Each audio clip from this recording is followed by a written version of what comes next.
is now in session. Good day, ladies and gentlemen. I'm here today with Qualina Lewis and Jason Williams. The two of you have been together for 4 years, exclusive for the last 2. You are here asking my advice because you love each other, you want to stay together, but you're in a bit of a mess. So we are going to address that. I had you take my compatibility test, and we will talk about that momentarily. But before we do, Ms. Lewis, I'm going to start with you. Why don't you tell me a little bit about your relationship and how we got here today? You know, when I met Jason, we had a great connection. You know, we were together all the time, wanted to be with each other. But he didn't want to be exclusive, and I did. He wanted to see other people. He didn't want to put a title on it. He wanted to not make me his girlfriend, in his words. But when How long did that last? It's kind of still going a little bit right now. Sometimes he's in, sometimes he's not. So that's why we're here. Well, right Mr. now. Williams, what is your contention with respect to that? Part of what she's saying is true, but... When did things turn so you decided to become monogamous? First of all, when we first met, I was just getting out of a relationship. So I didn't just want to just jump into another relationship. Right. So I wanted to take my time because my last couple of relationships that I've been in, you know what I'm saying, I kind of rushed them. You know what I'm saying, not getting to know this person, you know what I'm saying, and just going head first. So I really liked the Qualina, and you know what I'm saying, I didn't want to rush it. So I wanted to, you know what I'm saying, I wanted it to work. So I wanted to take, no matter how long it take, 2 years, 3 years. Right. You know what I'm saying, if it took 5 years for us to, you know what I'm saying, fall in love, I mean, to be together, I wasn't ready. At what point did you decide that you at least wanted to try to be exclusive? I mean, because she tried hard. I mean, she was persistent. pressing. Yeah. Were you pressing? She was hard. Hard. I was pressing because I liked him a lot, and I could tell that he really liked me. So I was pressing. I was. Yeah. She wouldn't give in, Your Honor. So she just wore you down. She did. She wore me down. Finally called her your girlfriend. Yes, I finally, you know. But it didn't really take, right? No. How often, well, let me ask her first, then I'll ask you. Okay. How often have you caught him cheating on you in the last, we'll say 2 years ago? Yes, ma'am. Is about the exclusivity period. How often has he cheated in those 2 years? From what I know. Yeah, from what you know. From what I know, twice. Twice. Yes, the first time, you know, we said we were going to be in a committed relationship. Even before, when he didn't want to be, he wanted me to be committed. You understand? That's not true. That's not true. He wanted me to be committed. I couldn't go out on dates, true. even though he could. You know, he was so jealous. He was super jealous. It was both.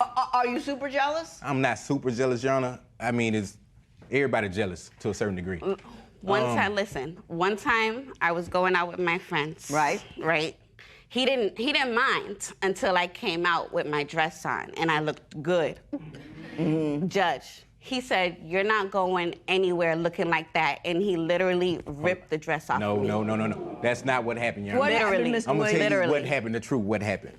You know, we was having a problem prior to her going out. You know what I'm saying? I didn't even know she was going out.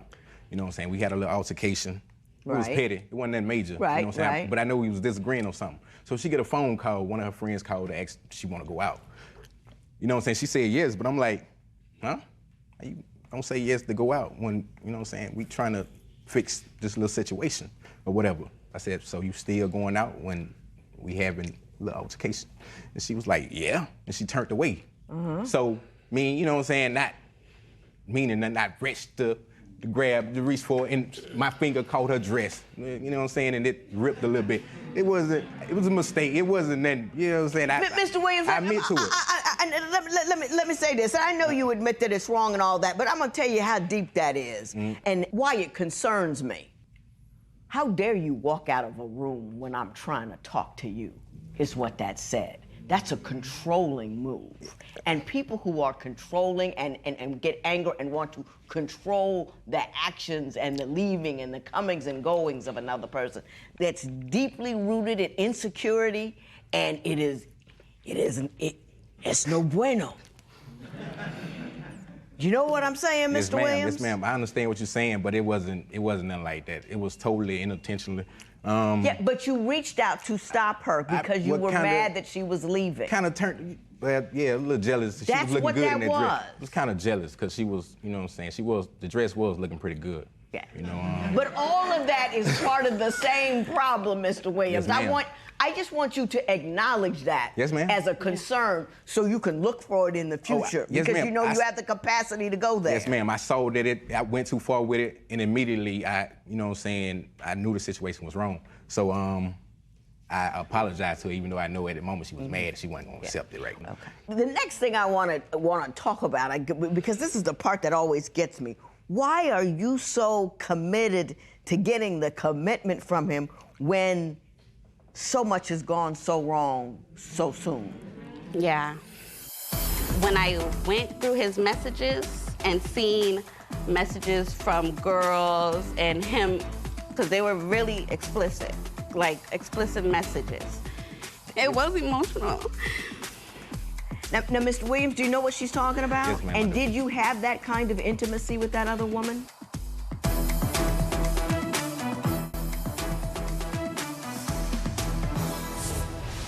I want to get to the bottom of this, Mrs. Lewis. So I'm going to lay some bricks for you. Yes. He didn't want to be exclusive in the beginning. You had to nag him into being exclusive. Once he did that, he still cheated on you. While you were together, he would rip your dress. Why are you chasing that wall? I guess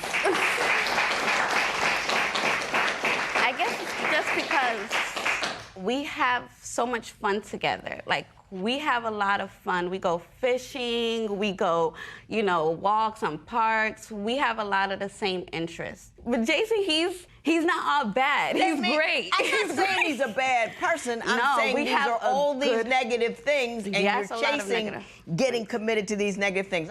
So, Ms. Lewis, what would you need from him in order to clear up? Because you cheated with an ex, correct? No, I wouldn't say an ex. It was a friend with benefits. A friend with benefits. Before her. Before her, right? Yes, Yeah. it was somebody that I knew How before did you her. find out about that? Well, I looked through his phone. Usually, his phone is under lock and key. He's super private about his phone all the time. And this day, we had just came back from Alabama. Like, this whole year, our relationship has been the best it's ever been, really. Like, it was So going things are getting so better, great. on the upswing. It was really great. So when I went through his messages and seen messages from girls and him, not even about sex, because they were really explicit, like explicit messages. It was more of he cared about that one girl that he's talking about. He was calling her baby. He was saying, I missed you. So that... So it was an emotional affair. It was emotional. Now, Mr. Williams, do you know what she's talking about? Yes, ma'am. And you ma'am. know which texts and emails or whatever she's referring to? Yes, ma'am, And I do. did you have that kind of intimacy with that other woman? Through text messages. Yeah, well, But the feelings wasn't there. I mean, that's how we talk to each other. My love is for her. Me and this other girl, we text each other like, good morning, hey love, how you doing? But that's how we talk to each other. You know what I'm saying? There's nothing like that. Do you understand, Mr. Williams, if you're going to commit to one woman, you can't talk to other women like that? I do. You know what I mean? You just can't do it. Yes, ma'am. I totally understand that. Is that something that you'd be willing to stop doing? I stopped it. She knows. She got password. She got my password to my phone. She, you know what I'm saying? She go through it anytime she wants. She told me to call the other girl and cut it loose. I called her and I cut it loose. I told her not to call me. I won't call her. I won't text her. You know what I'm saying? Don't text me. Did all that happen? It did. I stopped it. He stopped it, but... You're still really hurt. What do you need? I honestly don't. I don't know, because I'm asking him what I asked him for. He gave me, break it off with them. Let me see your phone, but I still don't know if I can trust him, because I just started trusting him this year. So when it was good, I thought we were committed. And to find that was devastating. Was devastating. I was so shocked. Like, really, we're good, and this is what you're doing? So, I took care of him. Like, when he got hurt, I'm over here cooking everything, helping him get dressed, helping him shower and everything. So it's like so much betrayal. I don't even know what he could do to make it up to me. Like, I got you. I'm still hurt. Yeah. I'm gonna give you a moment, Ms. Lewis and Mr. Williams. We've been talking about you this whole time, so I'm gonna give you an opportunity to tell me what your concerns are. I understand you believe that part of the reason maybe that you had this other woman is that you couldn't confide in her. Yes. My understanding is you already bought a wedding dress. Yes. Here's the thing, I understand that despite the fact that you are dying to have a wedding, he proposed to you, but you said no. Yes. Yeah, How did that happen?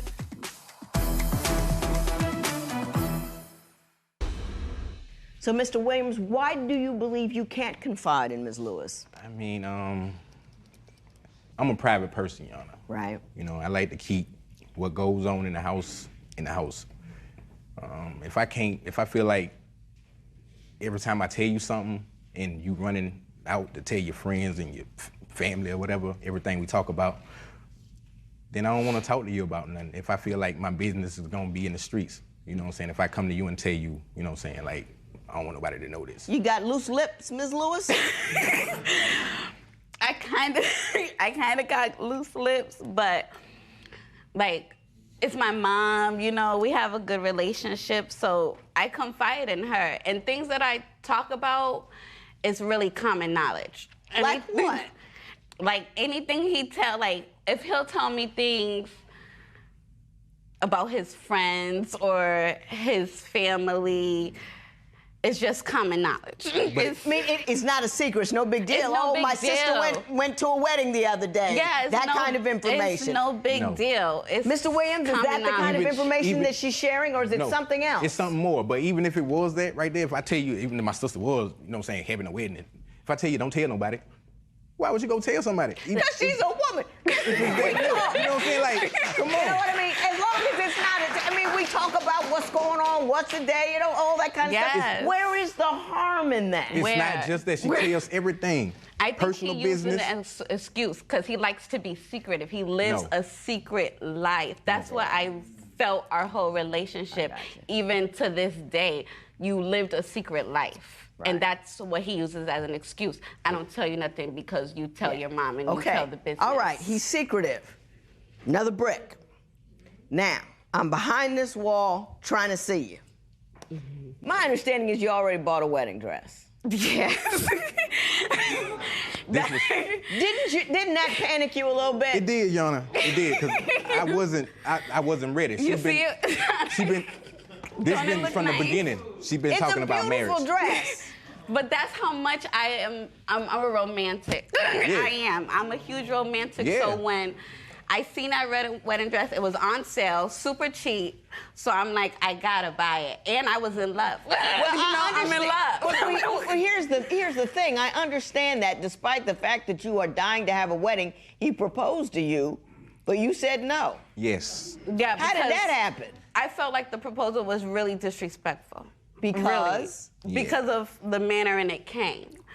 He proposed to me after I found out all the things that he was doing. Yeah. I saw all the text messages. Then the next day, I went back in and found some more pictures that he sent. He sent pictures of himself. No, I didn't. Girls were sending pictures to him. That's not so true, then Yana. that's when I told him, you know what? We can't work this out. That's not true, Yana. And then that's when he proposed to me, got down on one knee, proposed to me. And I'm like, really, Jason? Just last week. Mr. Williams, what is your take on that? To be honest with you, it was out of guilt. So you really didn't mean it? I meant it. If she would have said yes, I would have been out of there. I would have went and got the ring that morning. You know what I'm saying? I didn't even have a ring. I know. I said I would have went and got it. I would have went and bought the ring. Well, I'm going to tell you a little bit about what I found on my compatibility test, and then I'm going to tell you what I think might be of assistance.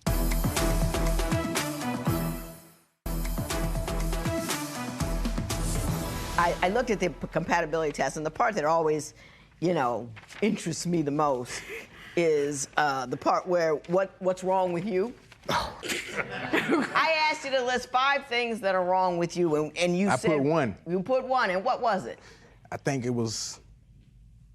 Something you said you weren't during the course of this proceeding. You said jealousy. Oh, jealousy. You told me you weren't, but that's the one thing you wrote down that you were. Yeah, and then you left the rest blank. I'm a little jealous. Yeah.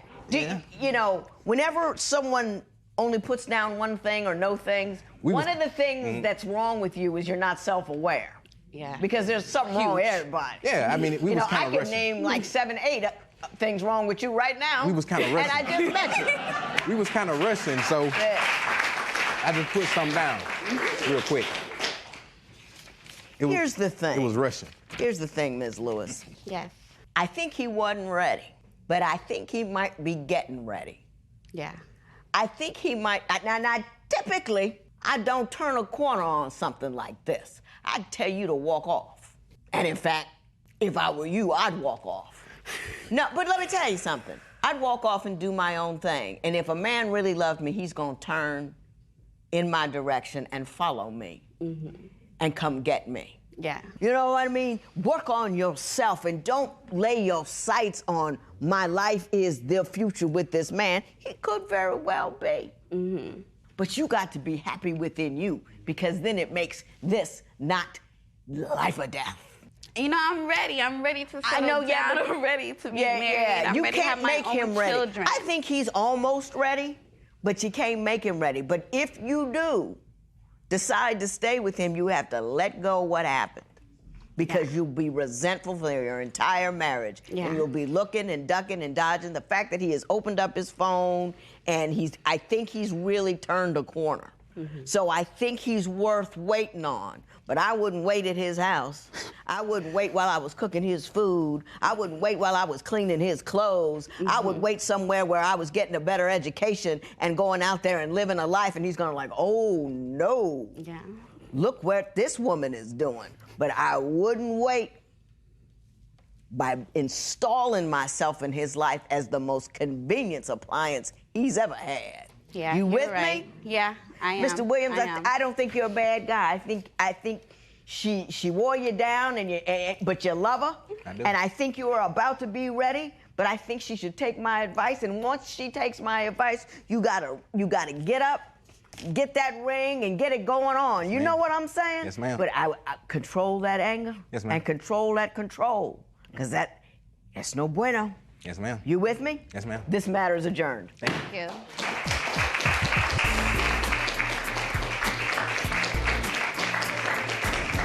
The judge said that I had to let go of the cheating and everything that's happened in the past if I want this to work out. So I'm gonna try to do that because I really want us to work out. The judge said I'm not ready for marriage. She said she thinks that I'm getting ready for marriage.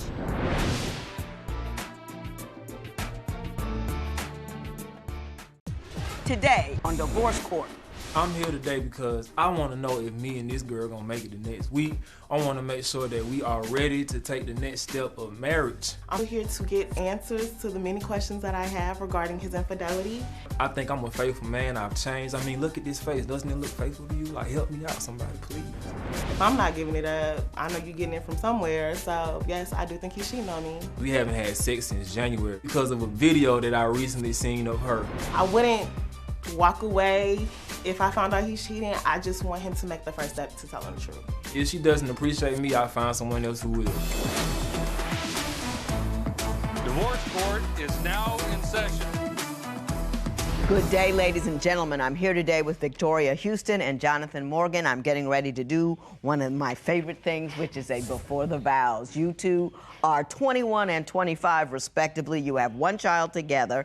You are thinking about getting married, but there are complications and issues. So you came to me to talk about them. I got your compatibility test here, which I'm going to talk about in a moment. I also have your marriage license, which you gave to me with permission to tear up should I find that the union is ill-advised. I'm going to start with you, Ms. Houston. Tell me why you love him, but you're here and you're having problems. Tell me what's up. Your Honor, he is a liar. A liar. He lies about the smallest things. I always tell Jonathan, if I'm asking you a question, it's because 9 times out of 10, I already know the answer, and he still tends to lie to me. Well, what kind of things does he lie about?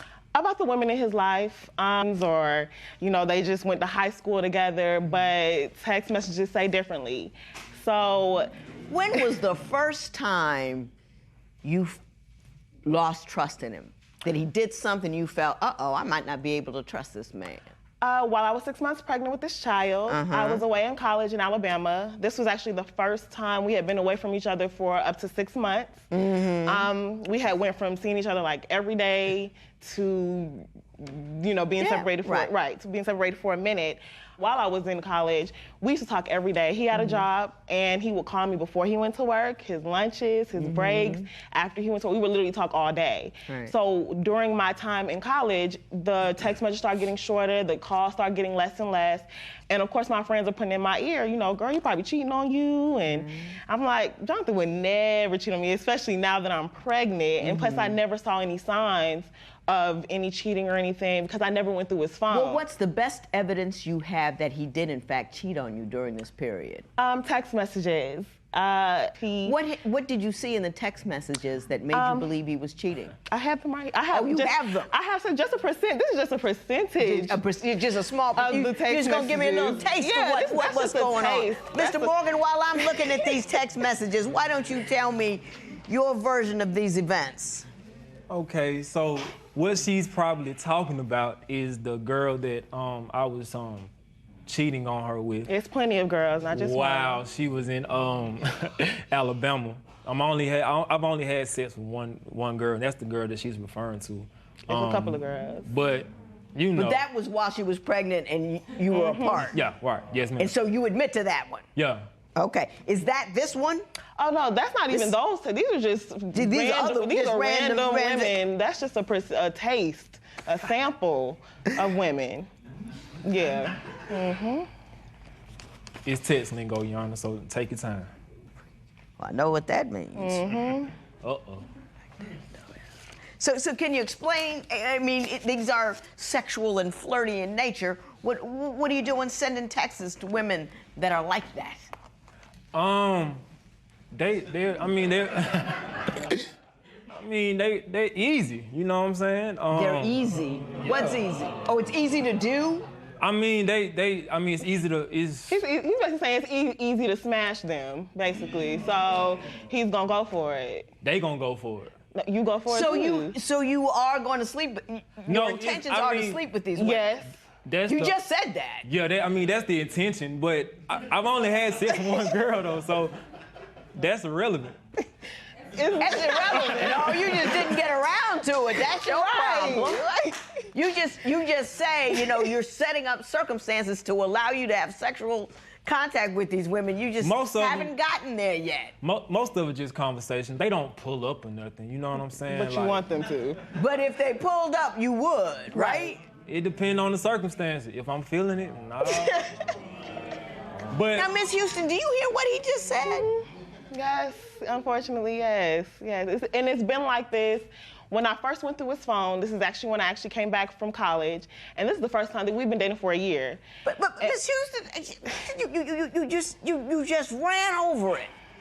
He's telling you, I'll have sex with other women just when I have an opportunity to do so.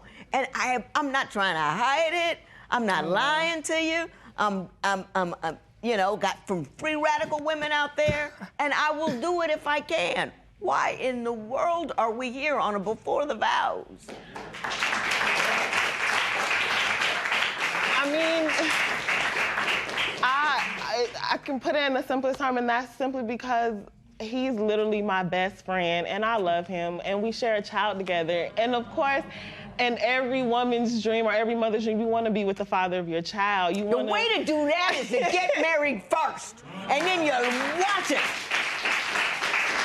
You watch them for a couple of years after you marry them, then and only then do you share your gene pool with them. You can't just have a baby and then have to work it backwards. Yeah. Can I say something, Young? Oh, go right ahead. I'm not like that now. I've definitely changed. How long ago was this? Right. I mean, you're 25. How long ago could it have been? I'm not sure which messages are those. I mean, but that's just a sample of them. There's other women. Yeah, okay, yeah. It's Houston. don't accept so little. I can't believe you're not more upset. I'm upset. I don't even know him. I mean, I was upset. I was. But now I'm at the point where, okay, you want to do what you want to do, so now I'm going to do what I want to do. So it's like, it's not that I want him to sleep with other women. His first step is just telling the truth. Just tell me the truth. He told you. Yeah, now, because we're in front of you. But when we're behind closed doors, everything is a lie. Everything is, I'm not texting, you the only one. I'm not texting other women. Well, Mr. Morgan, I want to get the spotlight off of you for a moment. I understand that you believe she is a cheater too, so I'm going to let you tell me why you believe that she is in fact cheating on you. So I was going through her messages, and I went to one particular thread where she was talking to a guy, and I find a video, Your Honor, of her and the guy having sexual intercourse. Now, Ms. Houston, do you care to explain that?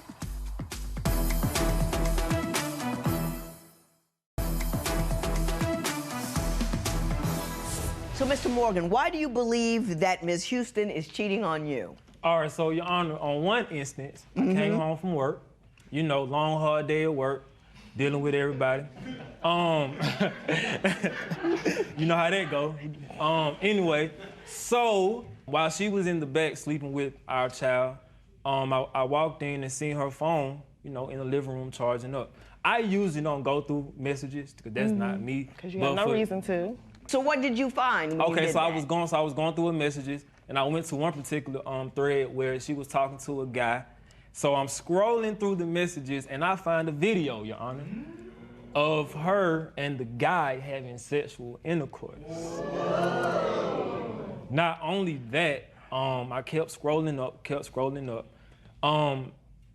Going back, she told me that a guy had put up to my house, and to our house, and she claimed it was her uncle. They were going out for brunch, and he was supposed to give her some money. So she came back to the house empty-handed, no money. Whatever her excuse was, it was what it was. So back to the messages. I see the video, I scroll down, come to find out, her uncle, the one who pulled up to the house, was actually the guy that she was having sex with in the video. Now, Ms. Houston, do you care to explain that? What Jonathan fails to realize is everything that he's accusing me of is stuff that's happened after we've not only broken up, but stuff that's happened after he's cheated on me. So throughout our relationship, he can attest to it. I have been nothing but loyal to this man. Now, wait a minute. Are you together or not? We working on it. We together. You're telling me in the process. Now, Ms. Houston, don't videotape it. Can I just put that out there for you? Never works out. Yeah. It's fun in the moment, but then it gets out, and then you got all these kinds of problems. But when you were with this guy, were you doing a revenge cheat, or were you broken up? What was the deal? Me and Jonathan, we had like that on and off type relationship where every time I would find out he was cheating, I would, okay, we're done, but the next day, okay, I miss you, let's get back together. So it's kind of been like that for 3-4 years now. So I want to say it was kind of like a revenge situation. I honestly didn't think he would go through my phone because he's never had a reason to. But yes, in a way, it was kind of a revenge. Yeah. You have a difficulty with her relationship with social media. Why don't you tell me about that? Well, Judge, if you care to know, we actually met on social media. I've actually went through her Instagram and seen conversations where dudes is like, "Hey, you so fine, you so chocolate. I want you to have my baby. You got a big booty." Ms. Houston, does that occur on your Instagram account? Right, but I can't help that. Just like if women come under his pictures, we're supposed to get at every woman who's attracted to him. No, the issue is you playing into it. Right. So I don't entertain. There are certain men I'll entertain if they're attractive, but it doesn't go past. It doesn't go past that. What he sees, it doesn't go past that. Okay. It doesn't go like, oh, let me call you tonight. Let's meet up. No. I got But I don't. We've gone far enough on that topic. I want to switch subjects to something I found fascinating. You're 21 and 25. You're looking to get married. You say you love each other, but you haven't had sex in a year. So I want to figure that out. You know, our daughter still sleeps with us. She's 2, and she still sleeps with us in the bed. And I've tried to get her, hey, we actually got a whole second room in the house. I'm like, she can sleep in there, and you know, we can do our thing in the room. You know what I mean? Ms. Houston, are you using her as a human shield? Back in the day, when I was young, right before you got married, was the warmest time. Do you know what I mean? Everybody was all excited about the other one. You know what I'm saying? Yeah. How is it that you're considering marrying, but you're living together, right? No sex. Explain that. It's a couple of reasons. The last time we tried, he wasn't able to, you know, I wasn't able to get up. Simply because I don't know what the reason was that you told me, but that was the last time we tried, and that was earlier this year. And another reason I feel like you're getting it from other women. But that was earlier this year. I mean, that's just one time. Are you still in love with him? Do you two find each other attractive? What's the deal? I do. I'm very much so still in love with Jonathan, and I am very much so sexually attracted to him physically and all that stuff. It's just, I feel like when I used to forgive him all the time for cheating, I used to always fall into his trap and have sex with him. And then the day after, he's right back to doing what he's doing. So my biggest fear is looking stupid again. That is my big, I feel like he's getting it from somewhere else. So that's why you're not gonna get it from me if you know, doing all these other women. That answers that question. Mr. Morgan, what is your take on the absence of intimacy? I'm not getting it from anyone else, just to let you know. Secondly, I think that it has something to do with the past. I think she just can't get over the past. She says all the time, I'm not worried about it. I'm not, you know, it's okay. You know, it was in the past, it's good. But she brings it up, but she tries to sneak it. She tries to sneak it in. Like, for instance, we might be watching a TV show, and an instance could happen where somebody cheats, and she'll be like, hey, you remember you cheated on me that time? You cheated on me just like that. Right, and it's like, I personally, on my end, I'm still haunted by the video. Just like when we tried to have sex in January. You thought about that? Yeah, I was thinking about the video. And plus, another reason that I forgot to mention was that, you know, our daughter still sleeps with us. She's 2, and she still sleeps with us in the bed. And I've tried to get her, hey, we actually got a whole second room in the house. I'm like, she can sleep in there, and you know, we can do our thing in the room. You know what I mean? Ms. Houston, are you using her as a human shield? In a way, yes. And if he's gonna bring up, I can't stop thinking about the video, he just said, I can't stop bringing up the past. That's the past as well. So why can't you get over that? So Your Honor, it's okay. I'm with you. I'm with you. Oh, I have come to a conclusion. And I'm gonna tell you what it is.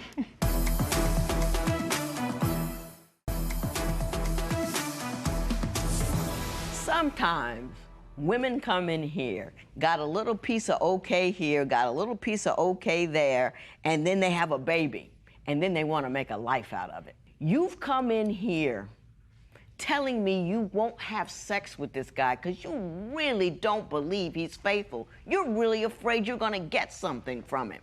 You really don't trust him, in part because he's not trustworthy. And he's telling you that. And he's texting women, and he's doing that. He even spoke on it in here. Don't ignore the elephant in the room. Why would you want to commit to someone you can't trust to have sex with? You see what I'm saying? Yeah.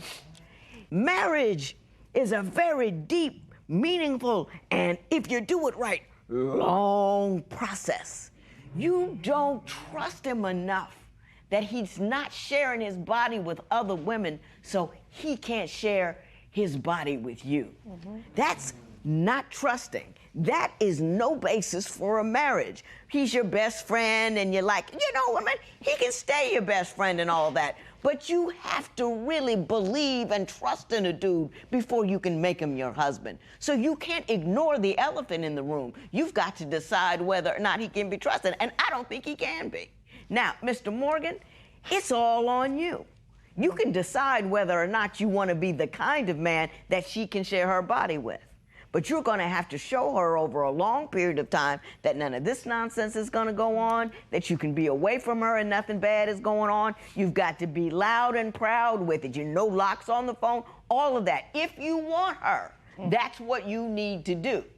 And that is all the way up to you. But don't do it until he's done it. Don't do a little bit, oh, I'm gonna marry him. Don't do that. You with me? Yeah. So, Mr. Morgan, it's on you. Now, I'm not gonna sit up here and tear up your marriage license. I'm gonna go back there and burn it.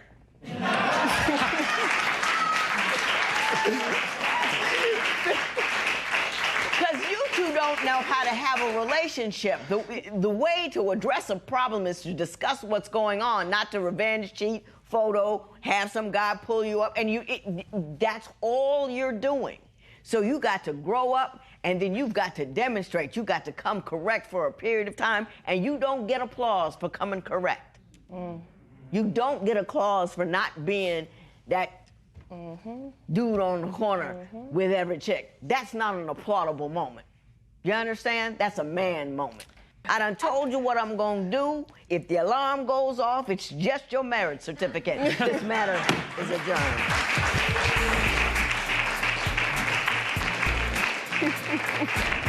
Judgment today really convinced me that obviously Jonathan is not the man for me and that I should be moving on because he's simply not ready for a woman like me and he's not ready to commit himself fully to me. If Victoria just give me a chance, I promise you, I'm gonna do right. You know what I mean? I feel like I've changed. If not, I can change, and I'm ready. I'm ready to get married. I'm ready to be the one for her, straight up. And I hope that one day we can come to a place where we can at least be best friends and just be best friends. But he's not the man for me.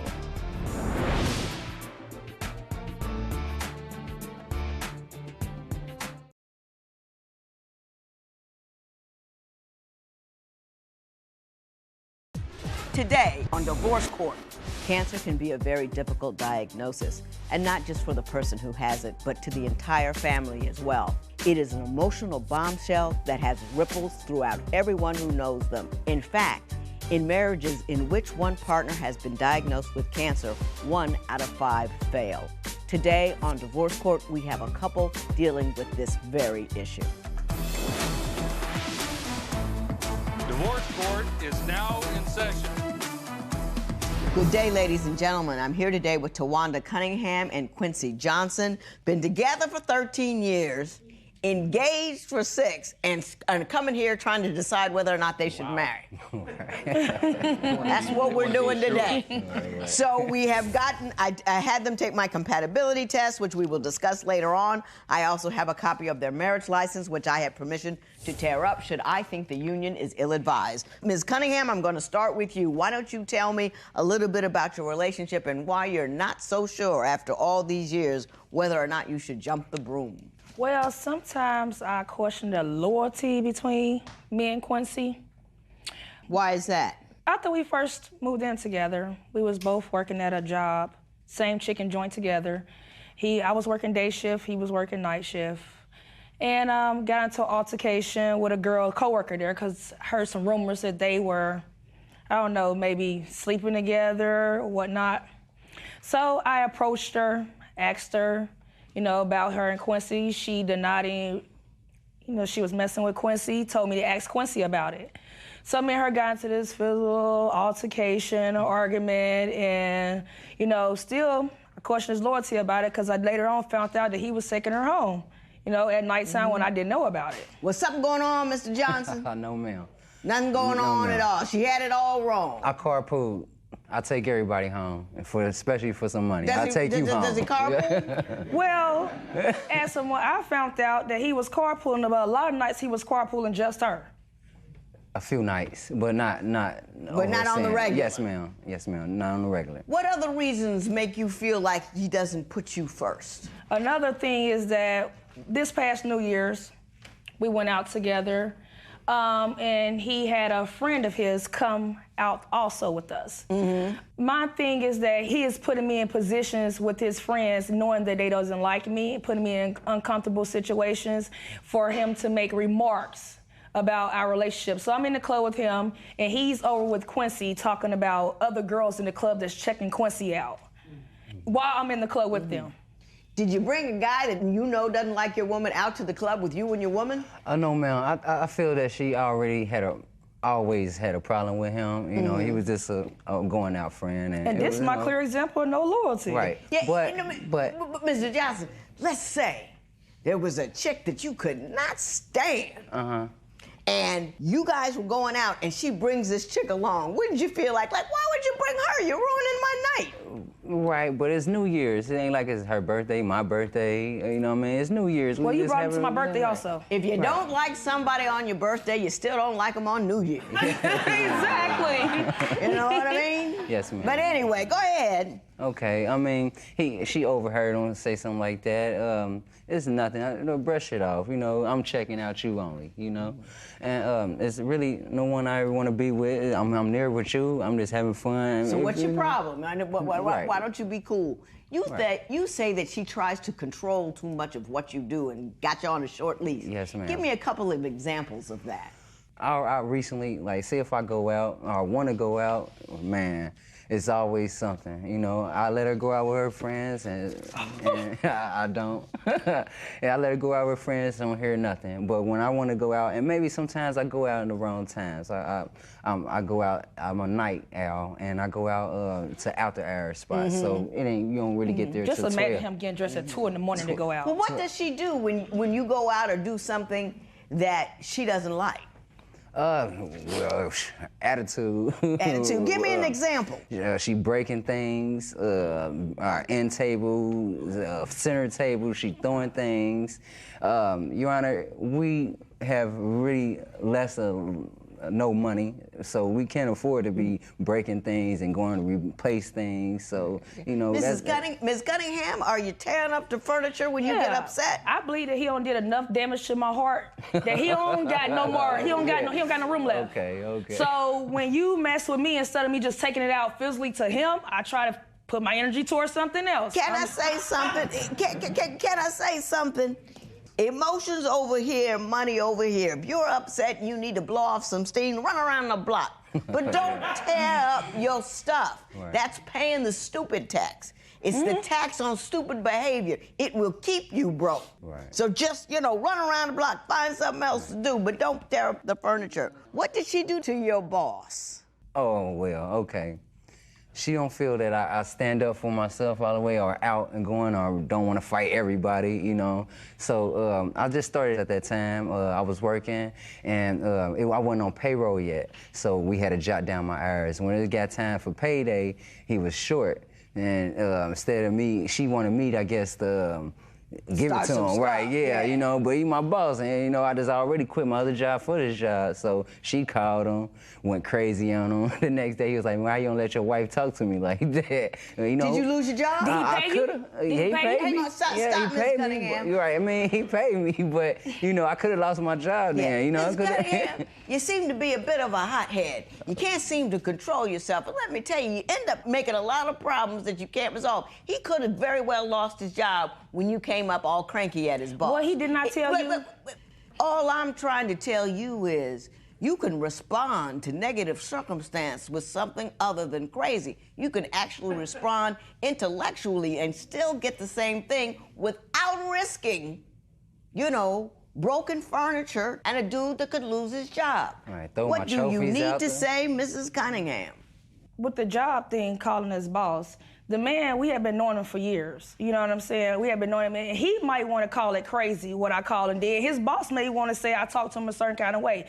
But I felt like he knew that Quincy was getting paid under the table, and he did it on purpose. And he thought that Quincy, knowing Quincy's character and been knowing us for years, he knew Quincy would overlook it. Mm-hmm. But I'm a mom. I have kids. We have things to take care of in my household. You're not going to scamp him out like that when he does so much for this guy. I got you. I'm hearing you. It makes a little sense. Not quite enough, but a little. I understand, though, on a more serious side, that you've had some significant health problems. Yeah. And that you don't feel that he's been supportive. So I do want to turn the tables and talk about that a little while. When me and Quincy moved in together, it was like I was the main source of like the responsibility he went to in the house. Like I did everything. Right. Like, and so once I got sick, I could count on my hands and feet maybe how many times he done been to the hospital with me in 6 years. Now, Mr. Johnson, were you less than there for her when she really needed you?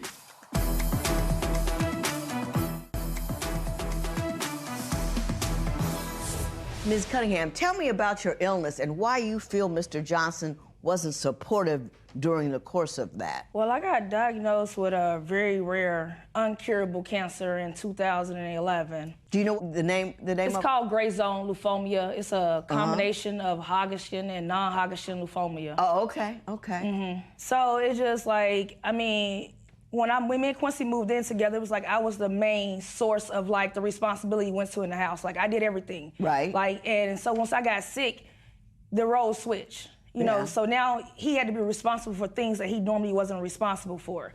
And it seemed like it took a toll on him to take care of the home and to be a partner to me also, like to be supportive to me while I was in the hospital, while I was going through certain things. So, I mean, I could count on my hands and feet maybe how many times he done been to the hospital with me in 6 years. How often do you go in the hospital periodically? Well, do you have long stays? Well, now I've been in remission now for about 2.5 years now. Yes. So, yes.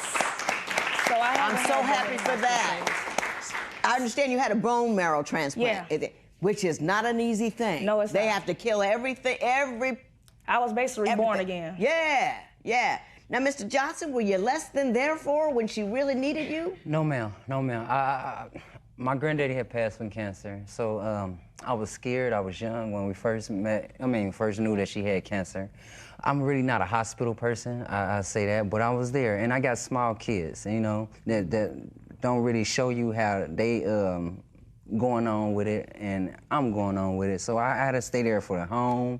I had to take my kids to work with me. I had to go to football practice. I had to get them ready for school. And when I come home at night, it's just me when I in the living room. You know, I used to break down. You know, I never want to lose her and not feel that I'm not near for her.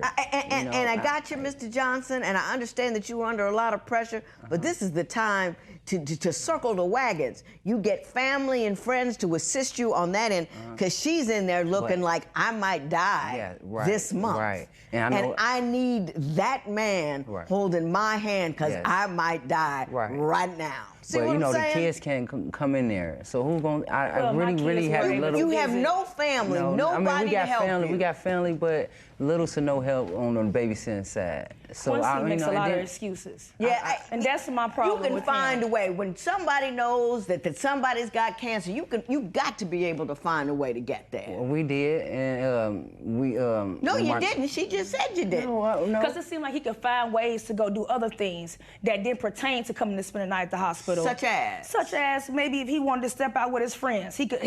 At that time, his mom was able to watch the kids, or he could drop the kids off down there. But if I asked you to come to spend the night at the hospital with me, oh, I don't have nobody to do this. Can't nobody do that. I mean, it seemed like it was more or less of him picking and choosing. Exactly. I could find somebody to take care of the kids if I needed to do something, but not in order to do something for her. Now, hang on. Now, Mr. Johnson, I ain't mad.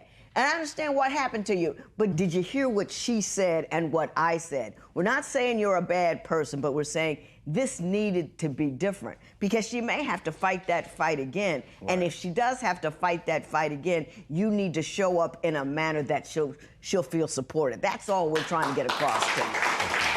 See what I'm saying? We're just asking you to up your game and telling you how to get it done. Okay, I will. We both work. I work in the mornings. He worked at night. I shouldn't have to get up at 5, 6, 4 o'clock in the morning, go to work, and come home to a nasty house. Or having to come home and wash the dishes, clean the kitchen, cook dinner, get the kids to bed. I got you. Mr. Johnson, did you hear?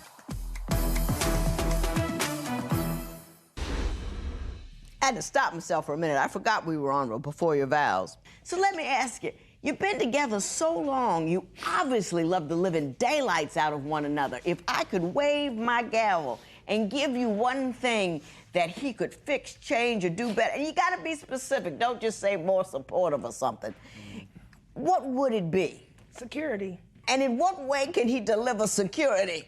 Like, for example, we both work. I work in the mornings. He work at night. It's like I shouldn't have to get up at 5, 6, 4 o'clock in the morning, go to work and come home to a nasty house, or to, having to come home and wash the dishes, clean the kitchen, cook dinner, get the kids to bed. I mean, you could at least take out some meat, have dinner started for me. I mean, try to make ways to make my life easier. I got you. Mr. Johnson, did you hear? Yes, ma'am. Yeah, it's like, I love this woman. She's been working all day. What can I do to move the ball along so she doesn't have to come home and start another job altogether? Are you with me, Mr. Johnson? Yes. I mean, I'm a night owl. I might, when I get off of work, I want to chill. And it is 4, 5 o'clock in the morning quickly when you're getting off at 12, and I play the game. Yeah. And, see, and what she wants is for you not to chill and play the game first, but to take care of your responsibilities first. That's what she wants. Right. And she wants you to, of your own volition, handle something that she's always handling. Yes. Like, you shouldn't have to be told to clean, come in, look around, see what needs to get done, and do it. Yes. With me? Yes. All right. So I did have you fill out the compatibility test. And, nothing jumped out at me that was really weird or really odd. Both of you were fully able to list the faults and problems of the other, but you only had a couple of faults and problems with yourself. So maybe a little more introspection might be called for. But at this juncture, we've talked about a lot of negative things, but you guys have been together for a very long time. So I want you to tell me, Mrs. Cunningham, give me 30 seconds of why Mr. Johnson is the man for you. No negativity, no what if, no but. If he could just tell him why he's the love of your life, whom you would consider marrying. Because he's my best friend. I mean, we laugh together, we have the same hobbies, we got the same idea. I found myself finishing his sentences, we think alike. I mean, I could find nobody more perfect, just half of me. Right. You know what I'm saying? And I mean, he's wonderful. He's very sweet. He can be loving it. He can be very affectionate, a hard worker, a great father. I mean, so many things I could say that's so great about you. But, ain't no beautiful. But. Ain't no but. I'm stopping right there. A+ right there. You go, okay, right Mr. there. Johnson, the bar has been set pretty high. Yes. 30 seconds. 30 Give me your best shot. You my soulmate, you my everything. I couldn't really imagine my life without you, Even when you was going through the thing, it was just losing you was just driving me crazy. Music helped me a lot, You always there for me. You got my back when I feel like I have no family at all, and she always the only family I can count on. She a great mom, and that's everything to me, because I had a mom, it was raised by only a mom. So just to see that, this makes me want to be more close and more, to you. And I'm sorry if I don't do things the way you want me to, but my best interest is yours, Well, y'all killed it. Y'all just killed it. You made my day with that. You made her day with that. That was wonderful. That was wonderful on both your parts.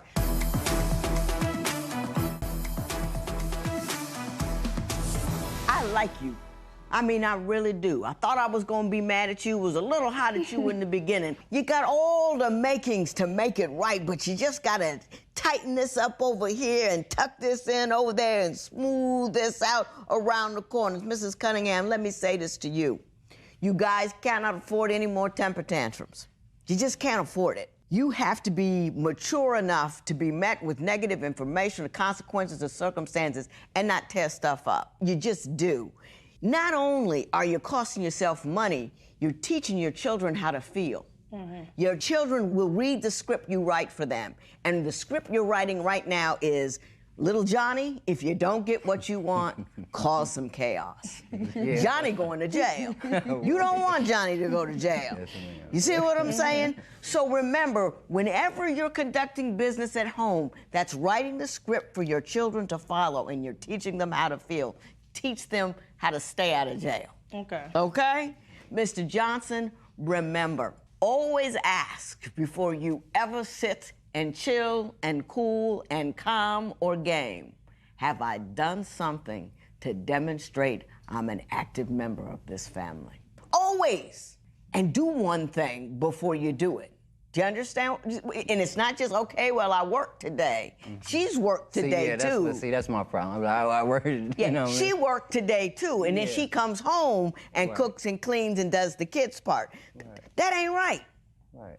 You know what I mean? I worked today, and now let me look at all the things that she's going to do, what she needs to do when she gets home. Let me take half of them off her plate, because I'm that dude. Yes, ma'am. That's who I want you to be for her. Yes, ma'am. So take this marriage certificate, hold hands, walk down that aisle, love one another, do the right thing, and good luck to you. This matter is adjourned.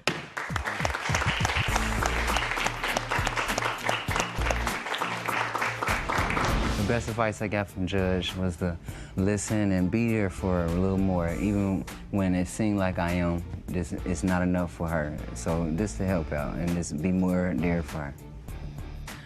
What Judge Lynn Toler really taught me was to change my attitude, be a little more patient, be a little more understanding of other people's situations, and not to be so a hothead. So I would try to work on that and see how far we can make it in this relationship.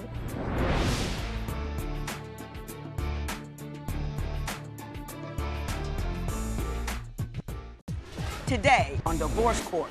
I need Ray to step up in this relationship. I feel like there's no respect. I feel like there's no communication. This is not the time to try to go and find himself.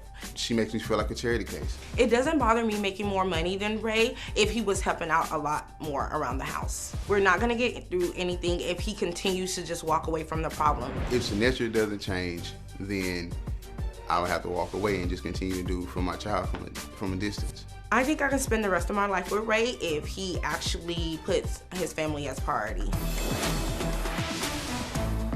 Divorce Court is now in session. Good day, ladies and gentlemen. I'm here today with Sinetria Williams and Ray Flanagan. The two of you have been together for 2 years. You're here on and before the vows. You love each other, you want to be with each other, but you have some issues, so you came before me to get my opinion. You took my compatibility test. And I have your license with permission to tear it up should I find this union ill-advised. So, Ms. Williams, I'm going to start with you. Give me a little history of your union. Me and Ray, we met at a car show. We hit it off immediately. It's like I knew him before and we had reconnected. But you didn't. He was a stranger. Yes. But you felt like you knew him before and reconnected. Yes. Okay. That's just your hormones talking to you. I'm just saying. Go ahead. And we immediately just hit it off. I don't want to say this, but within 2 weeks, I introduced him to my kids, and we talked every day, all day. We hung out, every weekend. Well, I ended up getting... Can I just say this? I mean, I was going to try to let it go, but I mean, you don't know anybody well in 14 days.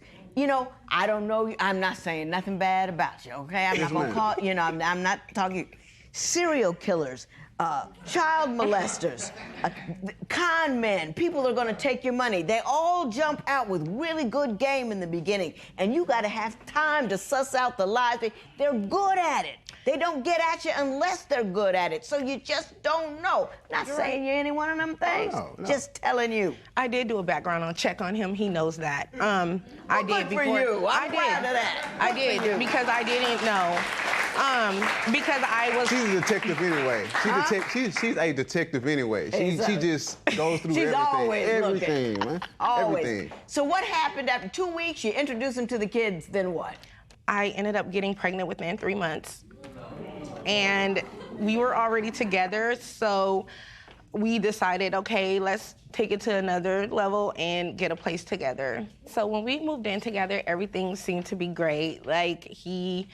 My thing is that I have a career. Ray was kind of just had moved to Washington, and he was young. He was only 26. So I knew that. How old are you? I am 33. I'm going to be 34 next month. So I knew that there was going to be a little challenge. He was going to go through some growing pains, but I was like, okay, I'll pay the rent, you just pay the small bills like the utilities, and we work from there because I know he still needed money with, you know, to do the things he needed to get done.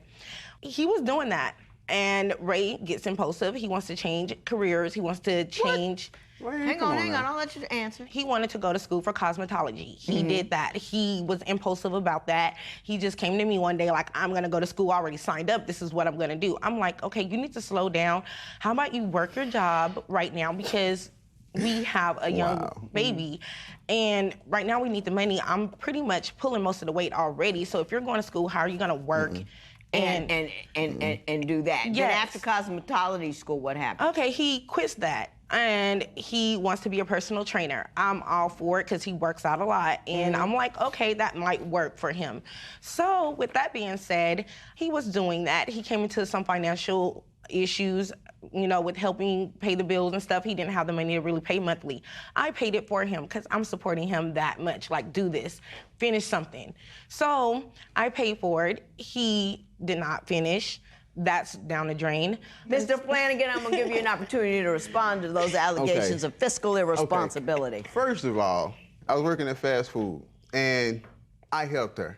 I did whatever I can. Whenever I came home with a $500 check or a $600 check, I gave her 75% of my check to go towards whatever she needed. Now, as far as me going to school and stuff, yes, I could have finished, but at the same time, I had to do stuff for her. I had to be at home. She wanted me to take the kids to school. I was working. It was a conflict of interest, a conflict in times. You know, that was during the cosmetology, but that was after, like 6, 7 months after what she's talking about when we first got together. When we first got together, I started going to community college. Right. And I did fairly well there.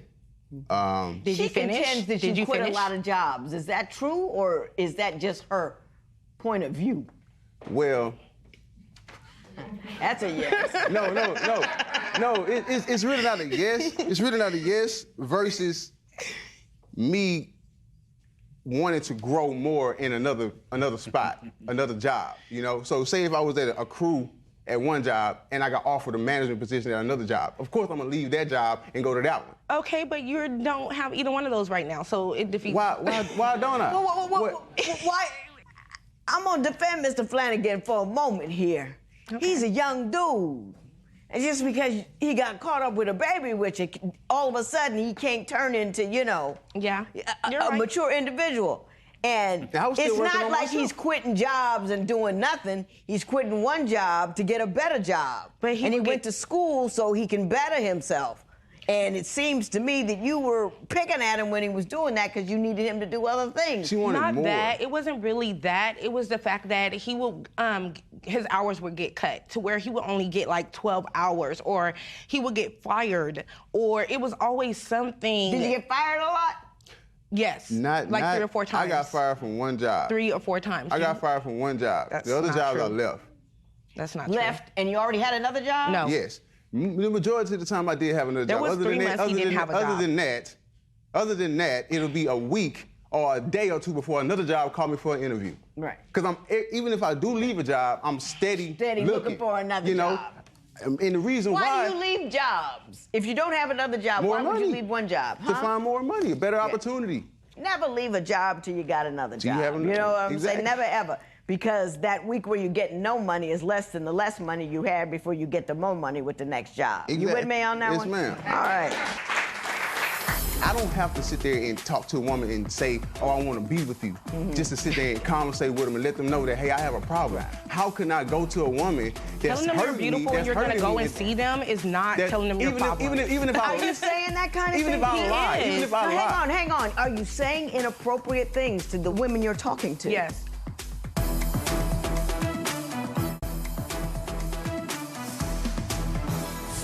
Now, Mr. Flanagan, I understand that when you argue or when you disagree, that she is very disrespectful and hurtful and over the top with it. So much so that you're looking for your own space. Why don't you tell me what's going on there? All right.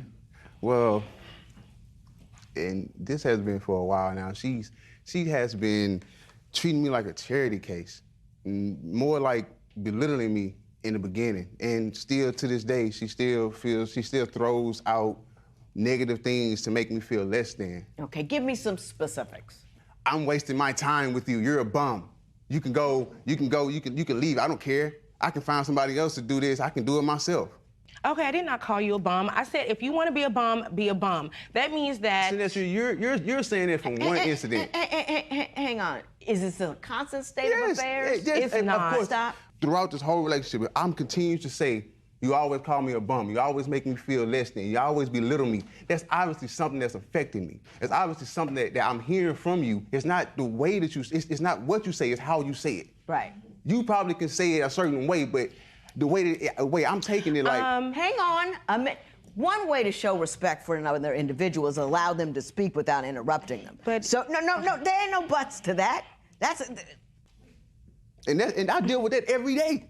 Every day. I try to sit there and tell her my situation, tell her how I feel about what she say to me and what she do to me. And I don't want to hear that. Ms. Williams, let me ask you a question. If your man is telling you that the manner in which you speak with him is so disrespectful, he wants to leave the house, would you not want to take a step back and determine what's going on and how you can deal with him? Yes, ma'am, and manner? I do that. And you know what he Like does? that happened.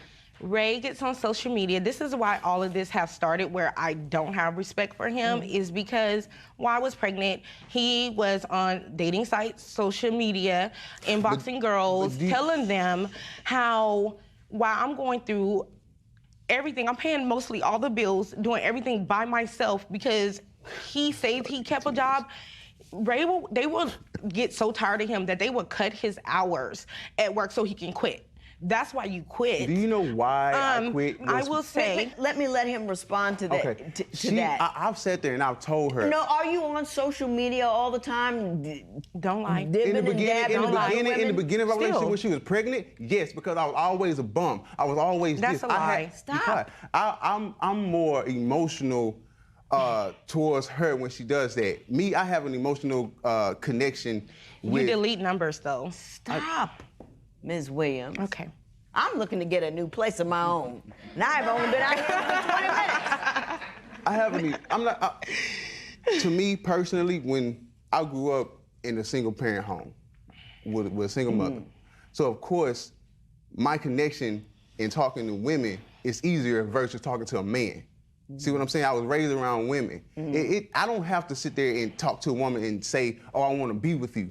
Just to sit there and conversate with them and let them know that, hey, I have a problem. Right. How can I go to a woman that's telling them you're beautiful and you're going to go and see them is not telling them your problem. Even if I, Are you saying that kind of even thing? If I lie, even if I lie. Hang on. Are you saying inappropriate things to the women? Yes. The women you're talking to? Yes. I don't feel like it's inappropriate. He talked to them about me one time. No, I don't. He talked about me one time to one girl. I don't feel like it's inappropriate because of the fact that I'm not saying I want to be with you. I want to come sleep with you. Well, what are you saying? I'm Exactly. saying What I are might you break saying? the ice and say, hey, beautiful, what's up? That's inappropriate. Yeah, okay, it might be inappropriate. And I have explained that to her. I said, yes, the way that I approach women were inappropriate. You shouldn't approach them at all. Okay, and you shouldn't disrespect me at all. Okay, we shouldn't be together. Well, that's the case. I see the house. I see what's going on at the house. When I came out here, I really expected to see a flighty dude because of your concerns about your economic situation. But based upon this compatibility test, I think I see something else. I looked at your compatibility test, and by the time I got through with Mr. Flanagan's, I thought it was written by Aretha Franklin. All he wanted was some respect. Every answer to every question, everything he said he needed, everything he said he wasn't getting, everything he was looking for, respect, respect, respect, respect. And I was like, I hear you.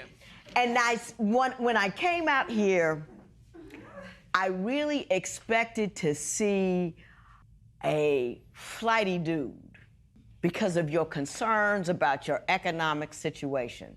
But based upon this compatibility test, I think I see something else. Now, you're here on before the vows. So that means despite the consternation we have in this courtroom today, you two still anticipate wanting to be together. So I'm going to give you, why should I not just say run everybody? right now. I'm gonna give you 30 seconds to tell me why, despite everything you told me here, you are still considering marrying Mr. Flanagan. A 30-second profession of love without any negativity. Go. The fact that he is here, I know I'm not the easiest to get along with, and that when I do voice concerns to him about things that I have a concern with, he does try to fix them. He's good with the kids, and he does try to still, you know, stay attached and love me, even with everything that we're going on. He still tries to work through things, even though he has his place now. And I do love him. He's my best friend if we can just get past this rough patch that we've been going through the last 3 months. I don't see myself with no one else. Like, I feel like we're on the same page as far as spiritually, and we can be on the same page emotionally like we were before. You know, if I can get past my trust issues and he can just make his family a priority. Okay. C+. And I'm gonna tell you why in a second. Mr. Flanagan, 30 seconds. Profession of love, go. Okay. She's everything I can wish for in a woman. She's loving, caring, nurturing. She's hardworking, God-fearing. You know, so it's everything that I could want. You know, she keeps up with herself. She keeps up with the house. She cooks. She cleans. She does everything that a man could want in a woman. So that is the reason why that I would consider continue going on with this. Got it. Let me tell you what I think.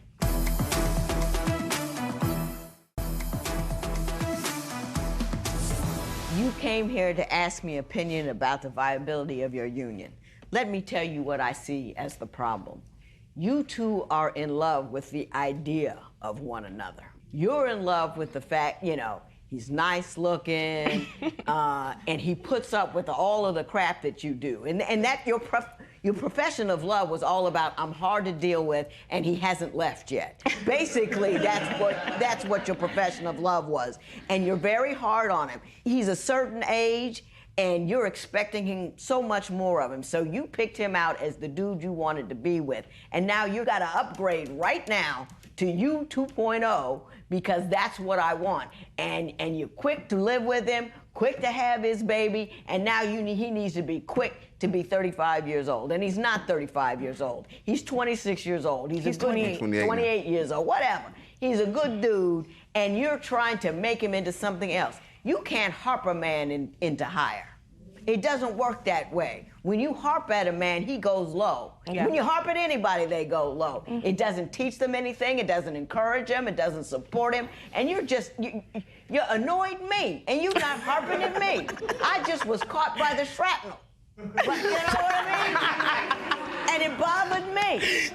Mr. Flanagan, you're a wonderful dude. I think you're young. I think you're not all the way on it. I don't think you're ready to be a husband and a father. I think you're going to be a good father. I think you're always going to take care of it. You thought she was all put together. Even your profession of love was everything you would want in a woman. She's working. She's good looking. That's not what love is. Love is, you know, she's kind. She makes me laugh. Her heart is huge. I love the way you know what I mean? That's what love is, not just fitting the form of a woman that you would want. It's not a resume. It's an amorphous feeling that you have about this person, her spirit. The reason you're so angry all the time is you're sick. You don't like her. Likewise. Do you know what I mean? You don't like who she is. You don't enjoy her person, because her person is picking at you all of the time. You were angry over there. I saw that face. I'm dealing with this all the time. You in love with somebody, you don't want your own space. You want your own space because you are constantly feeling like you're being put down and belittled. And that does not engender love in anybody. I think you two should co-parent. I think you two should grow up. I think you should stop picking on him and expecting him to be somebody that he isn't. You're right. And do the right thing, but do it in different houses. That's my opinion. This matter is adjourned.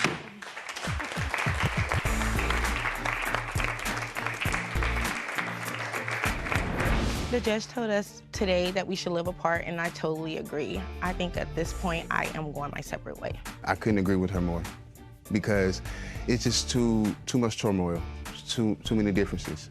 I feel that I'm pulling the load by myself anyways, and he needs to grow, and I am mature enough, and I respect him enough to let him do that.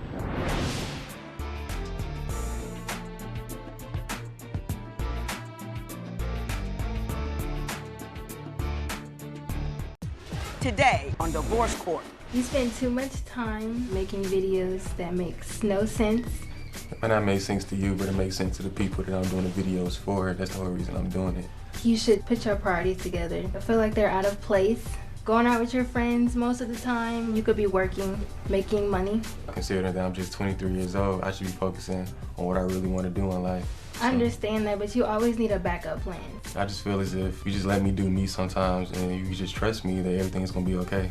All right, well, we can just let Judge Lynn decide. Okay, wrap it up then. Divorce court is now in session. Good day, ladies and gentlemen. I'm here today with Ayanna Parks and Christopher McClendon. The two of you have been together for 2.5 years. You're both 23 years old.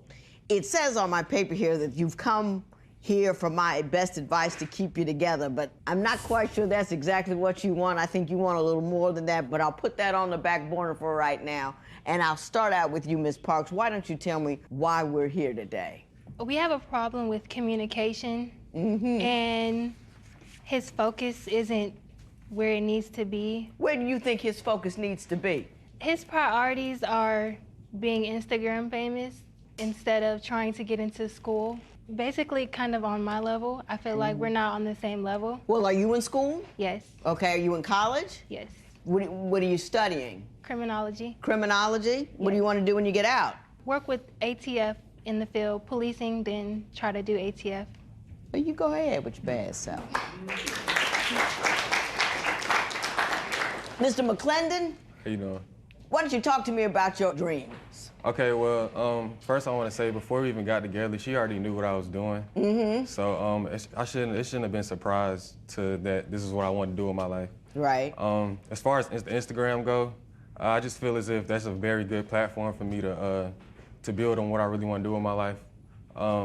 As far as being a social media, being on social media. Well, and doing things what like do you do on your page? I mean, are you selling something? Or that's the goal. Considering the people that I've been around, they're making a lot of thousands and thousands of dollars. They're living their life just off of doing Instagram videos. Yeah, but I want to know how that works. So pretty much, it goes off how many followers you have. So like right now I have 14K. In the Instagram world, that might be a lot, but it's a start in my opinion. If I went on your page, what would I see? You'll probably see me dancing with my shirt off. You probably see me. We have an example? See right here, I'm in the bathroom with some toilet tissue. I was doing a parody, but like if you actually see the real video, you understand. I got that video. I didn't understand that. That video got 50,000 videos on YouTube, 50,000 views. Yes, ma'am. So how many followers do you need before advertisers start knocking? Well, as far as advertisers go, you need at least start off at least at 30K. So I mean, everybody I'm around, they got millions of followers. So I feel like if they can get to that point, then I can. Get to then why not you? Exactly. Now, if this doesn't work out, do you have a fallback? Because I'm not going to step on anybody's dream, and this is a whole new age. I'm sure they told Zuckerberg, don't leave Harvard and go with this silly thing. Right. And look at him now. So I'm not stepping on your dream, but do you have a fallback? As far as the fallback go, I feel like you shouldn't have a plan B, because if you got a plan B, you'll be more focused on, well, if this doesn't work, then I have something to fall back on. So if I just stick with my plan A, then I feel like that'll work. Mr. McClendon, this was my plan B. It's not bad. What? You know what I'm saying? Yes, my plan A was to be in a position. It really was my plan A. But when I saw that wasn't gonna work out for me, I went to plan B. And look at this. You know what I'm saying? It's not, it's logic. It's rationality. It's grown folk business to say plan A, plan B. No, seriously. I'm not saying don't not do plan A, but you always gotta have a plan B, because you never know. That makes sense. Yeah, you just shut me up. That's as husbands speak for, be quiet. Mr. McClendon, what do you see as the primary problem in this relationship? Simply that she doesn't support your dream? I don't think she's not that she doesn't support me. I just don't feel like she understands what exactly I'm trying to do. And I try to put her around the environment, but it's just not clicking to her. I just feel like she'd just rather me just, work my 9 to 5 and just be miserable in the house all day. So do you have a 9 to 5 in addition to this work, or you solely use this work? I recently had one, but I quit because I wanted to focus on what I wanted to do. Because it was just, I felt like it was in the way. Is there a way to get a part-time job and do what you got to do just so you can bring in money in the interim? I do that. I have a part-time job. Oh, okay, cool. So you're supporting? You're self-sufficient? Yes, ma'am. Is he self-sufficient? He's self-sufficient. Why'd you leave him alone? Thank you. Because it's like he does that 30% of the time, but he records. What else is he doing? I mean, he's recording. Like, he does his videos with his friends all the time. That's part of his work. Well, You're coming up light, Ms. Parks, over there. I get it. Wow. I mean, absolutely just wow. And, with wow, Ms. Parks, you can go anywhere you want to. And I'm nothing against him, but you can't make somebody else live your dream. He has to live his dream. Now, if you want to be with him, you got to be cool with his dream, but he can't be on your time period and on your dream arc. Everybody has their own arc. You know what I'm saying? Mm-hmm. So what else is the problem? Communication. Tell me about that. We don't communicate, and if we argue about it, we don't sit there and talk about it. We yell. Mm-hmm. And so that makes us just not want to talk at all. What's the last argument you had that turned into a screamer? Just petty things. And it's not Give even me an example. Serious. Mr. McClendon, go right ahead. We got in a whole argument about she not wanting me to use a dishwasher. And I just feel like it's a dishwasher. She was like, well, they don't get the dishes clean. So she wanted me to hand wash all the dishes. And we had a whole dishwasher right there. And I didn't understand that. Mm-hmm. So I mean, I can understand if I said, I can clean the dishes off and there's no food on it, then I can put it in the dishwasher and let it run. But she don't even want to use the dishwasher. It's like little stuff like that. I just don't understand it. And then it's another stuff where it's like I can't even get on the bed without taking all my clothes off. I gotta take off all my clothes just to get on the bed. Just to get on the bed. All of them? All of my clothes. Well, I mean, my boxes. But why can't he sit on the bed with his clothes on? Because you're outside all day, sitting in public, dirty places, and then you want to sit in the bed that you lay in. I mean, that's kind of like a phobia for me. I just don't like that. Does she have a lot of phobias? Yeah, a lot of them. You got a lot of quirks over there, Mrs. Parks? No. You're reading a little quirky to me. What other things do you two argue about? He doesn't listen to me. About he what? feels like I try to just voice my opinion, and he calls it nagging. But I just want to, tell him how I feel, and he just thinks I'm nagging. What do you think she nags you about? Just anything like social media, anything that has anything to do with what I want to do in my life. And I listen to her input, but it's like I kind of already got the plan, and it's just like, if you could just trust me and just know that I know what I'm doing, then I'll be good, and we'll be good. Mm-hmm. That's how I feel. But I feel like she's not there as far as trust level goes, because in her eyes, she doesn't really see, I guess because she don't see the money coming in, she feels as though I'm not making any progress. But you see the progress? Yes, ma'am, I do. Okay. I also understand that the two of you don't trust each other, so we're going to move on to that subject matter. I asked my roommate to meet him to get the dog to take back home. I guess he kept her number, and when I went through his phone, they were, exchanging text messages. Hey, how you doing? You want to go out? Mr. McClendon, that's a little suspect there. I mean, it wasn't even like that, to be honest with you. Well, what was it like?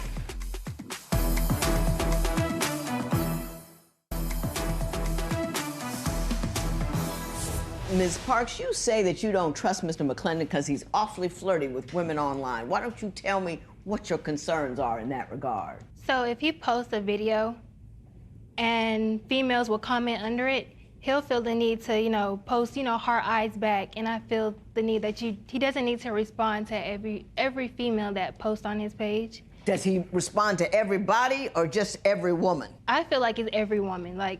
I feel like that's what people tell me when they really don't think it's true, but that's what's bothering them. Is it every person or is it every woman?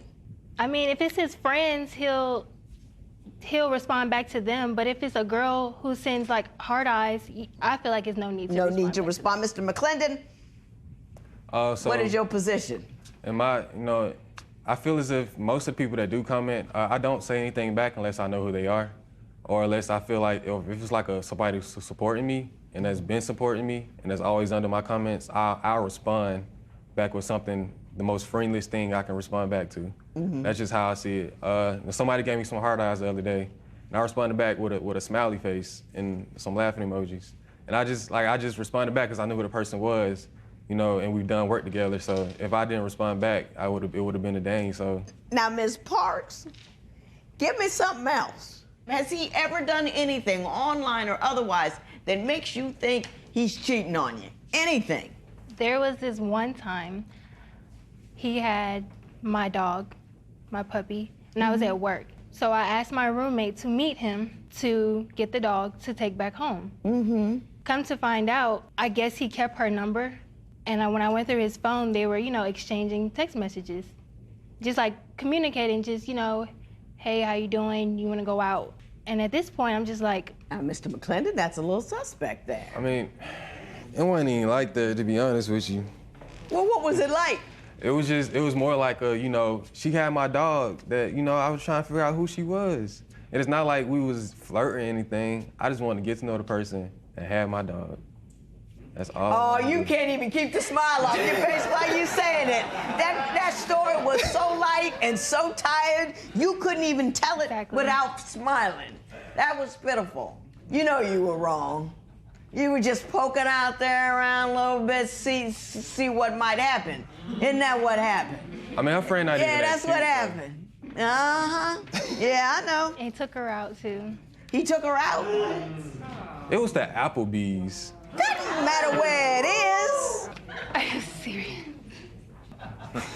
2 for $20. We're moving on. If we go out, most of the time I pay. And then I find out that one of his roommates couldn't pay the rent. So he pitches in, and I'm confused because how are you able to help pay your friend's rent, but you can't take me out and can't get your car fixed? Mr. McClendon, you want to respond to that?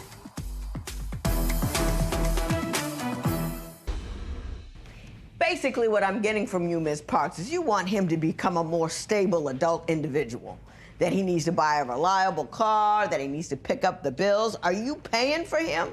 Are you helping support him? How's the money working? If we go out, most of the time I pay. And then I find out that one of his roommates couldn't pay the rent. So he pitches in, and I'm confused. I'm confused because how are you able to help pay your friend's rent, but you can't take me out, able to take another female out, and can't get your car fixed? Mr. McClendon, you want to respond to that? Okay, so I live there. So if my roommate don't have the rent, then we ain't gonna live there. Then you haven't got the rent. I'm saying though, I want to go back to a home. Right. You know? You understand that part? When the rent is off, they don't care who didn't pay it. They don't have the rent. He's got to have the rent in order to stay in the apartment. He'll get put out, evicted, if you don't pay all of the rent. They won't just evict the 2 people who kicked in their part. They evict you all. You get that part? Yes. As far as the taking her out and everything, me personally, like, you know, she's more of a, you know, she likes simple things, but I just try to give her the best I can. So, you know, like, when I take her out to, you know, the restaurant she want to go to, like, you know, just to take her out, you know, I usually pay. But, you know, if it's like it's a regular day and she feel like she want to go out to eat, then, you know, she'll pay for it or we'll split the bill, you know, but she likes to drink. So, like, you know, those drinks cost like $15. Oh, sure. So it's like, what are you doing for money, Ms. Parks? I work in a major retail store. You guys can't afford going out for meals at all, whether they're expensive or not expensive, because neither one of you has enough money to do that. And you say you took her to a better restaurant than you took her girlfriend to. You're not supposed to be taking a girlfriend to any restaurant at all. That's the point. The price point is irrelevant. It's the nature of the contact that is inappropriate. Are you with me on that, Mr. McClendon? Yes, ma'am. So now I'm going to tell you 2 what I think needs to happen, because how old were you when you 2 started dating? Well, we met in college. We was 18. 18? And she didn't. Did you finish college? No, ma'am. I didn't finish. Okay. It wasn't voluntary, you're leaving. No, ma'am. I was chasing after females. But she didn't, when we was in college, you know, she didn't even give me the time of day. So it's like, it took me 5 years just to get her. Now she just. You don't want to mess this up, though. No, I don't. Let me help you out.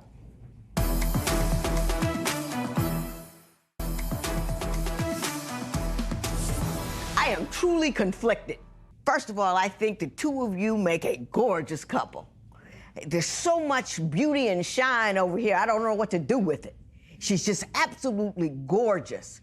And I know why you chased after 5 years. She's worth chasing after for 5 years. But I don't want you to have buyer's remorse once you get her. So let me try to work with her a little bit for you and see if we can work this out. Then I'm gonna work with him for you. Ms. Parks, he's 23 years old. You cannot command that he become a middle-aged adult overnight. 23 is for trying that long shot. 23 is for working on that dream. 23 is for he doesn't have any kids. He doesn't have any responsibility. This is the time to get his grind on and shoot for those stars. That's this process. That's what it is. What you're doing is you got a house built with a picket fence around it, and you're trying to stick him in it, and you don't understand why he's not out there running with a lawnmower, making it all okay for you. It's not his time for that. It's just not that time. So you need to back off, pursue your dream, keep your hand out and hold his, but don't be afraid to let it go if he should ever date around on you again, because you'll be free a minute and a half, and there'll be a line of 35 guys at your door, all of whom are willing to be your man. Do you understand that? Don't stick with a guy because he's the one you got. Stick with a guy because he's the one that's showing you he's the one that you want. You got me? Yes, Mr. McClendon, I'm going to say this to you. You know, hey, knock it out the park. I hope to see you with 10 million followers and all that kind of stuff, but you do need to have a backup plan because it may not happen for you for 20 years. It may not happen for 10 years. It may not happen at all, and you can't just be so focused, laser focused on one thing that you can't see the opportunities around it. If I had continued to try to be a doctor and failed calculus yet again, I wouldn't have saw this door over here that led to this life right here. You gotta have peripheral vision when you're looking around. So it's not saying plan B means I don't have faith in my plan A. It's just that I'm a grown person and I got vision and I can see breadth and depth and not just straight in front of me. She is a lovely individual, but if you're not willing to settle down, you need to let her know. And if you want her and you want to keep her, you better be a right guy, and I mean an absolutely 100% right guy, because she don't need to keep you. You with me on that? Yes, she does not need to keep you. And how dare you take out her friend? What are you thinking? How tacky and low can you go? Well, you can go low. I've been here for a while. I've seen it. But I'm saying, you got something that special. You're going to make, one day, after you've been married 5 years, you'll make beautiful children. But you got to do the right thing right now, every day. Do you understand what I'm saying? Yes, ma'am. Let him dream. Let him live. Don't work him like a job, but you keep your independence. Don't support him, don't move him in, and don't have his babies. You with me? Yes, ma'am. This matter is adjourned.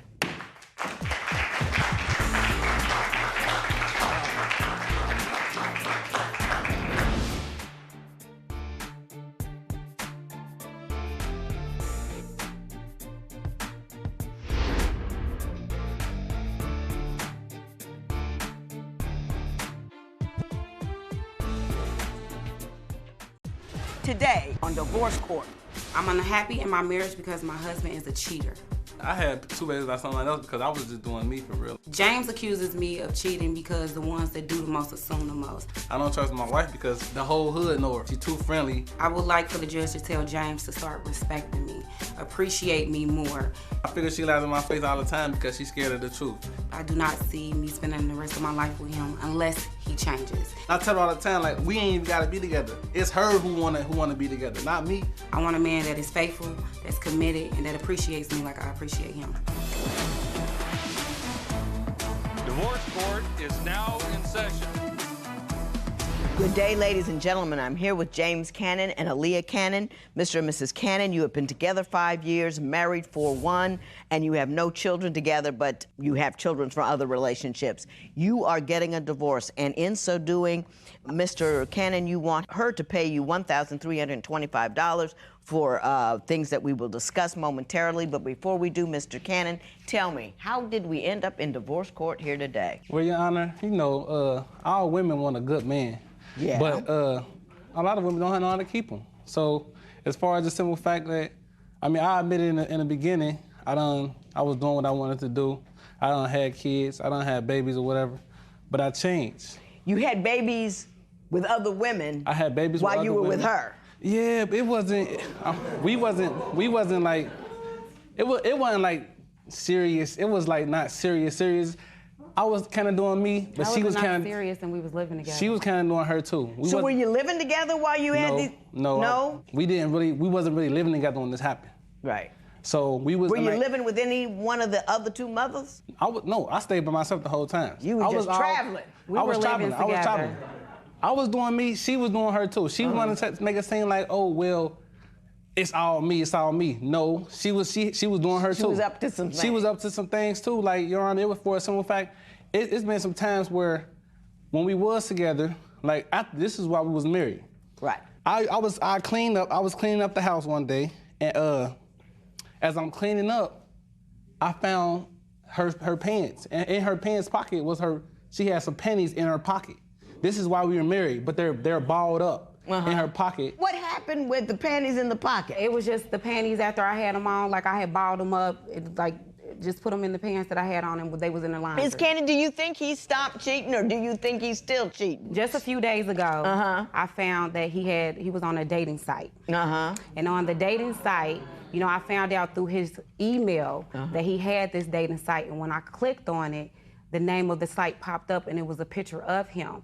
And he wrote things about himself saying that he was on there looking for a queen. When I asked him about it, he said it was a religious account, and that he was on there trying to find other spiritual people that were just like him. But when you read what he wrote, which I have. Oh, well, let me see it. What do you have?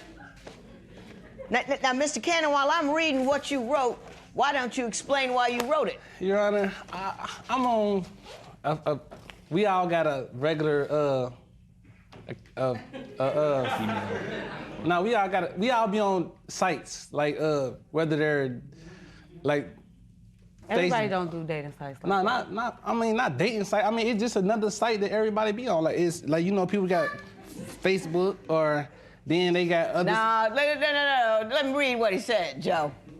I'm fun-loving and free. I'm a provider, and I am the head and not the tail. I've grown a lot over the years, from being in the streets to being saved and praising the Lord. I have a great testimony that I will carry with me forever. My story is beautiful. I'm just looking for a queen to share it with. He put that he was divorced.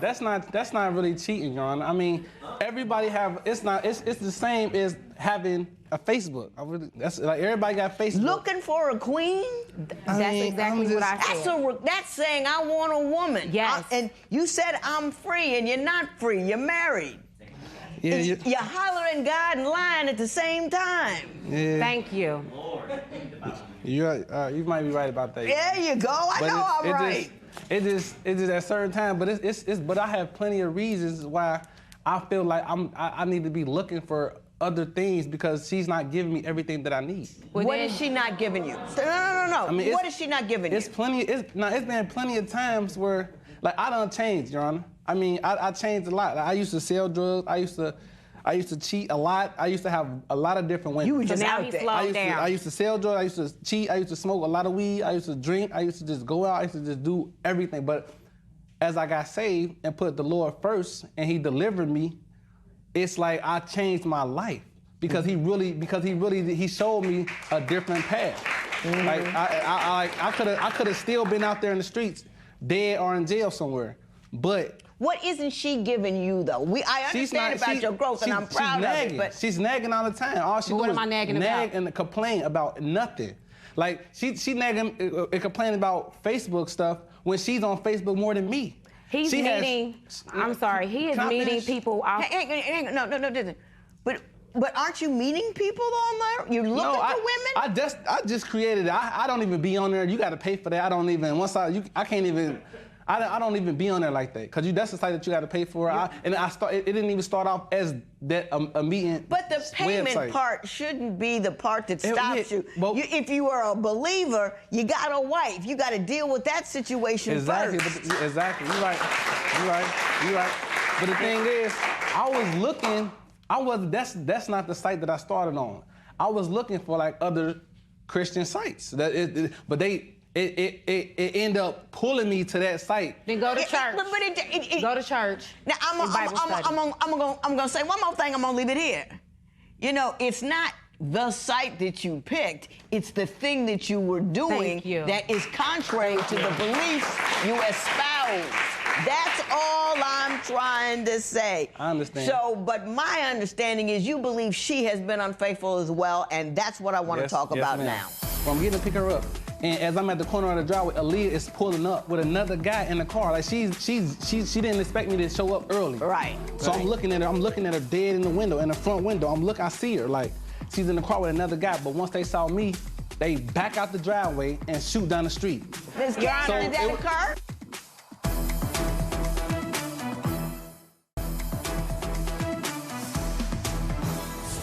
So, Mr. Cannon, you say she's been unfaithful to you as well. Explain that to me. Yes, ma'am. Well, it's been times where my kids, they stay in Dayton. That's a whole nother city from where I live, because I live in Cincinnati, Ohio. My kids stay in Dayton. It was one time where I had dropped Aaliyah off at her aunt's house, which is like in Cincinnati, right around the corner, and I had to drive to Dayton to take my kids back. Right. So by the time I would have got back to her, it would have been like 2 hours, something like that. So as I'm taking my kids back to Dayton, I came and picked her up a little early. And when I'm getting to pick her up, I'm at the corner of the driveway. And as I'm at the corner of the driveway, Aaliyah is pulling up. She was just now pulling up with another guy in the car. Like she didn't expect me to show up early. Right. So I'm looking at her dead in the window, in the front window. I see her like she's in the car with another guy. But once they saw me, they back out the driveway and shoot down the street. I'm like, oh, so she's trying to run. So guess what? I hopped in my truck and I pulled up on her. I sped down the street. Now we got a high-speed chase. Yeah, we on a high-speed chase. Look, we chase. I'm chasing her, and I'm looking dead at her. So they at the light now. We stopped at a red light. I pull up on the side of the car. I'm looking dead at her like, hold on, Aaliyah. I'm honking my horn and everything. She got a hood on, and then she looking the other way. So I guess she thinks she invisible. But I know her. I know how she looks and everything. And I'm like, so the guy ran the red light. So he run through the red light. So I run through the red light. So now I'm chasing her.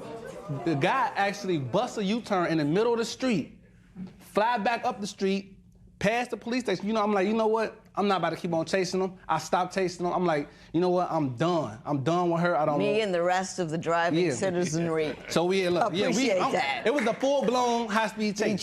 Ms. Garner, did that occur? No, it was not even me in the car, and I keep telling him that.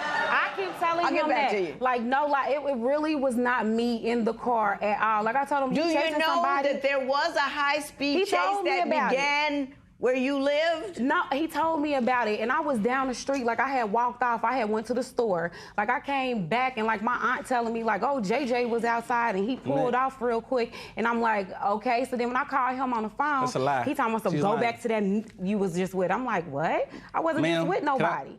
5 minutes later, she calling my phone. Baby, where you at? I'm like, what you mean where I'm at? I just chased you up the street.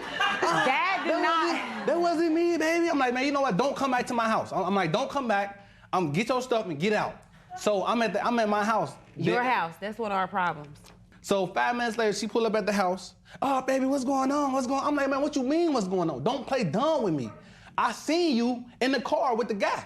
Like I seen, oh, it wasn't me. I'm like, man, you know what, man? Just leave me alone. Leave it alone. Leave me alone. Like I don't understand like why she just want to keep on lying and lying and lying. It sounds a little suspect, Mrs. Cannon. Really, Man, I mean, it really do. It wasn't me, you know. Come on. Why was the guy leaving? Why was the guy running? Why was the guy speeding up the street? It sounds suspect, but it really was not me. Do you like, have any idea what random man was at the house where you were supposed to be? No, because he said that he was outside and he was outside the door and a car pulled in and then pulled out and he automatically just started chasing the car. It was her. So the car supposedly he I'm speeding down the street and the car is chasing. I mean, he chasing the car and talking about a U-turn. She actually admitted to me that it was her. No, I did not. I did not admit that to you. No, why would you was sit here jealous. and say that? That you had you went on the high-speed chase. It wasn't that I was jealous. It was just the fact that I caught you on your lies because you always want to play the victim. Like it's always me. No, I seen you in the car, so I wanted to show you that I saw you. Don't try to get away from me. I wanted to let you know that I saw you in the car. Okay, I got you. It's a hot mess with all the free radicals out there. I got that. Yeah.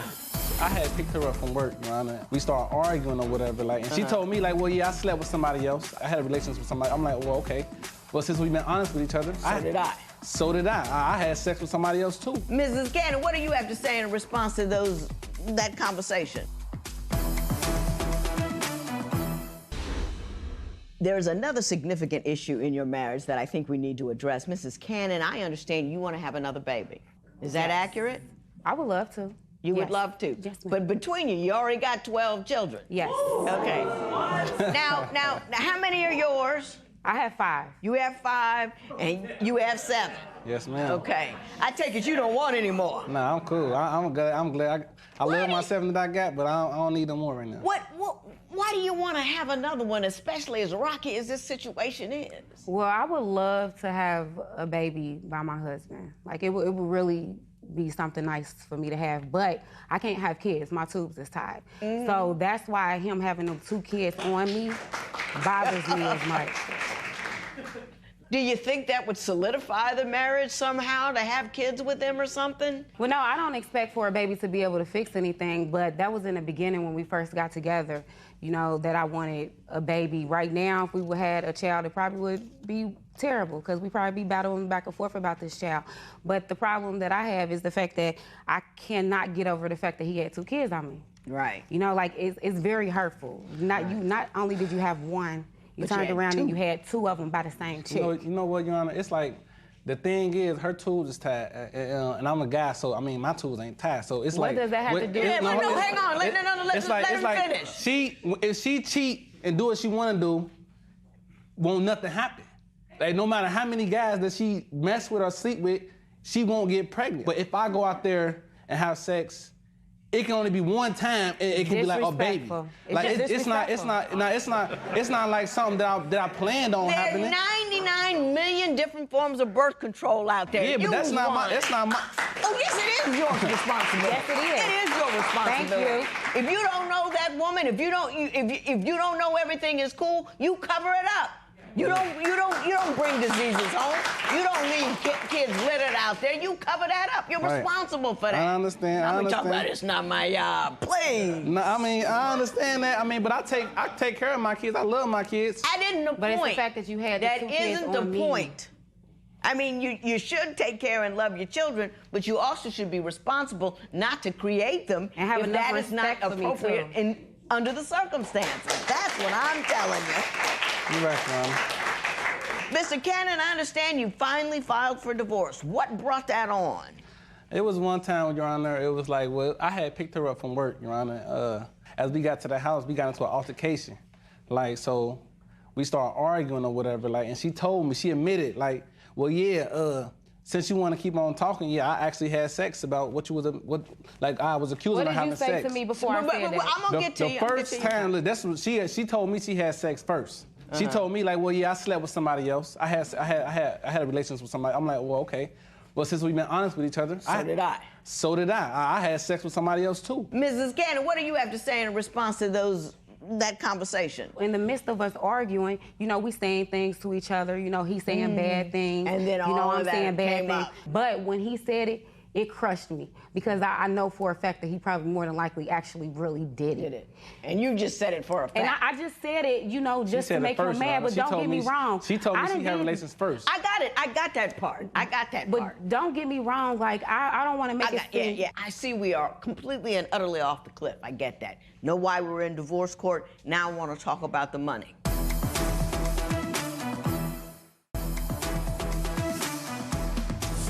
So, Mr. Cannon, I understand as you're divorcing Mrs. Cannon, you would like her to pay $1,325, $325 for the filing fees, and $1,000 for property damage, including clothes and tires. Explain that to me. Well, Your Honor, I actually did go down there and file for divorce, and I had to, because I felt like it was her reason that I filed for divorce. I wanted to get it over with, so I went down there and paid $325 for us to get a divorce. And out of anger, she ripped my clothes up. Like, she cut my couches. This is the paper right here that I went to go file for the divorce. Do you have anything to show me the nature of the damage she did or what she did it to? I probably have pictures on my phone about with my couches that she ripped up. What do you have to say about that, Mrs. Cannon? Well, when he told me that he had relations with that woman, the outfit he had on, I tore it up. Them shoes he wore that day, I tore it up. I mean, I wanted to tear up all the clothes in the closet for real. I wanted to break the TV, the fish tank, the whole nine I was mad. But instead, I just tore up the outfit that he had on for that day. So the shirt, the pants, the shoes, and I did tear the couch, but that's both of our couch. Like, how you gonna try to charge me for something? That's not both of our couch. I paid for it myself. Anything that you purchase while we're married is both of ours. Man, what are you talking about? she always trying to claim something Believe it or not, I have a glancing familiarity with the law, so I think I got that part, okay? Anything else you want to say? No.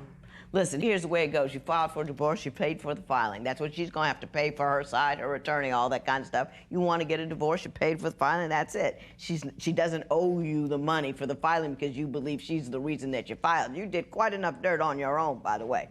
Number two, you can't tear up somebody else's stuff. Can't do it at no point in time. But the outfit that you had on probably has very little, if any, value. But I'm going to just do a little rough justice just because it's wrong to tear up other people's stuff. I'm going to charge you $100 for that, then pay him for his stuff. You don't have to pay for the couch. The couch was jointly owned. She tore up her own stuff. That's fine. But you can't be tearing up other people's stuff. Can I say this? I know you got... I'm so glad y'all getting a divorce. It's so good for you to be done. And I want you to be happy and move forward. Don't think about all the things that he's done for you now because you're putting a period on him. It's over. Women tend to ruminate on it, how it happened, why it happened. Doesn't matter anymore. He's just another dude off the street to you now. You know what I'm saying? You don't have any children together. You're a pretty young lady. You go out there and enjoy your life. Whatever happened between the two of you happened, and it's done, and it's over. Mr. Cannon, I hope that you have grown in the bosom of the church as you so claim. I really do. Thank you, Jesus. Part of doing that, there's no point claiming religion if you don't obey the rules that's in them. Walk how you talk. And that's what I'm asking you to do. $100 in favor of Mr. Cannon. It is so ordered.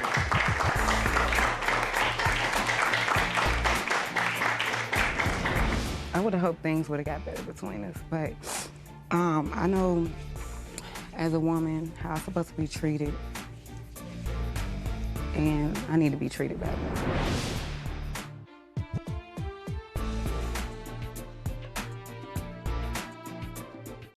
Today on Divorce Court. My wife, Kayla, is an immature, spoiled brat. I made a lot of mistakes in the past, but I'm just here to fix it.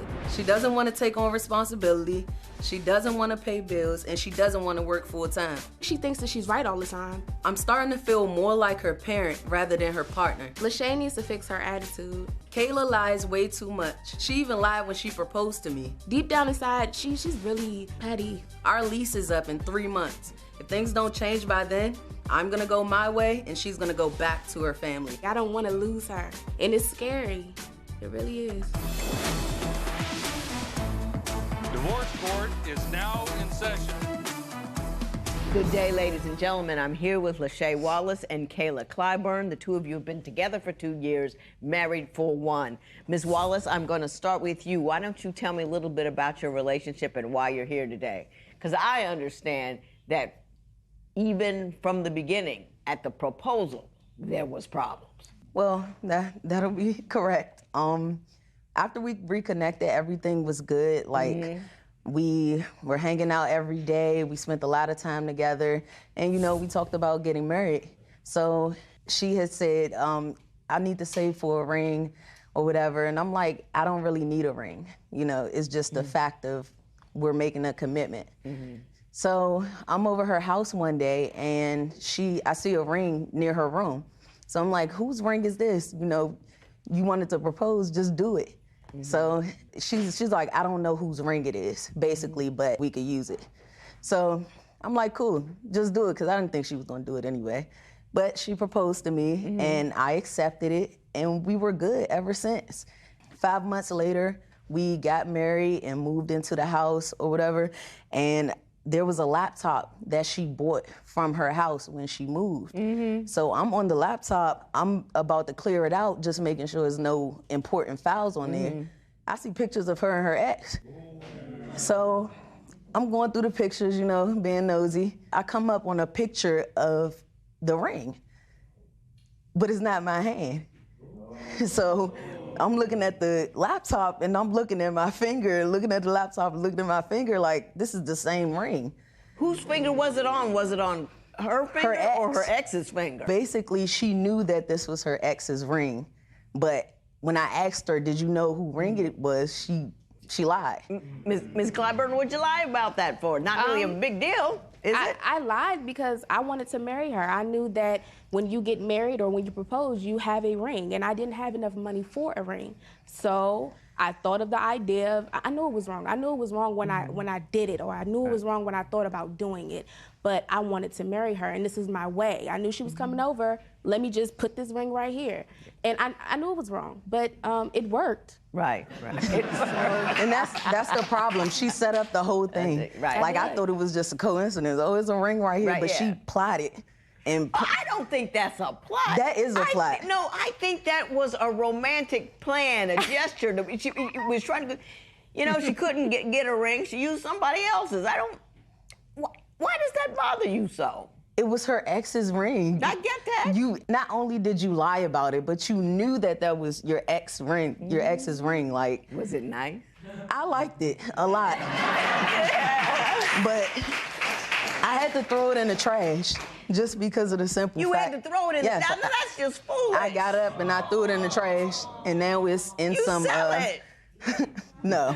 You sell it. That hurts her even more. If she spent money on the ring and she gave it to me, now it's in the trash. Yeah, that's paying the stupid tax. You know what I mean? Money is money is money. But anyway, Ms. Wallace, tell me about the dating app. To me, I would have broken out with that one, but go ahead. So she's in the shower one day, and I just keep hearing notification after notification, and there's a different type of sound. You know, usually a text message is like a bing, but this is like another type of notification. Right. So I look over, and it's like this lesbian dating app, and I'm like, when did we start doing this? I thought we was trying to like repair. Was this before you got married or after? This is after. After. This is like a couple months ago. Ms. Clyburn, what were you doing on a dating app? Well, since she skipped the part where we separated, Lachey basically told me she didn't want me physically, emotionally, none of that. So I was hurt by it. Yes, I did say I didn't want to be in this relationship anymore. But hearing her say that she's done with me, it broke my heart. And for me to get over somebody, I have to talk to somebody else. I know that's not the smart and mature way to go about it, but that's what I did. But I don't, Lachey also did you skip the part that you had told her you were done with her, over, emotionally, physically, in every way possible? I don't think I necessarily skipped that part. The thing is, No. You and I aren't on the same page. Did you say that stuff to her? That you were done? That you were over? So when you tell somebody you're done, they can date other people. That's how it works. We're married. So if we were just like dating, that's fine. But we're married and we live together. That's true, but and you got a good point there. You don't rush and do it. But if you say you're done, that's to me saying I want to divorce you. It may, but... Well, what did you want her to take away from that conversation? I wanted her to take away, oh no, I'm about to lose this person. Let me do better, not let me go and get on a dating app. That never works out that way. When you hurt somebody to their core, it doesn't make, oh, I better do better. It just makes them want to hurt you. Clearly. Which is what she did. I'm just letting you know. I mean, it don't mean you were right. Yeah, I know I was wrong. It don't mean you're right. But my understanding is you have some dating apps on your phone as well. Is that accurate? Of course. After I seen all the cheating activity she was doing, I was like, okay. And I purposely put an app on my phone so she could see it. I never leave my phone in the living room. So I downloaded a dating app.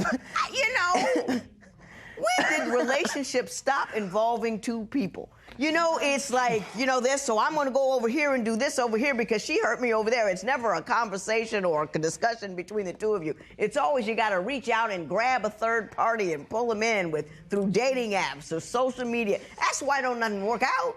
Because you're conducting your business on the World Wide Web and it don't work.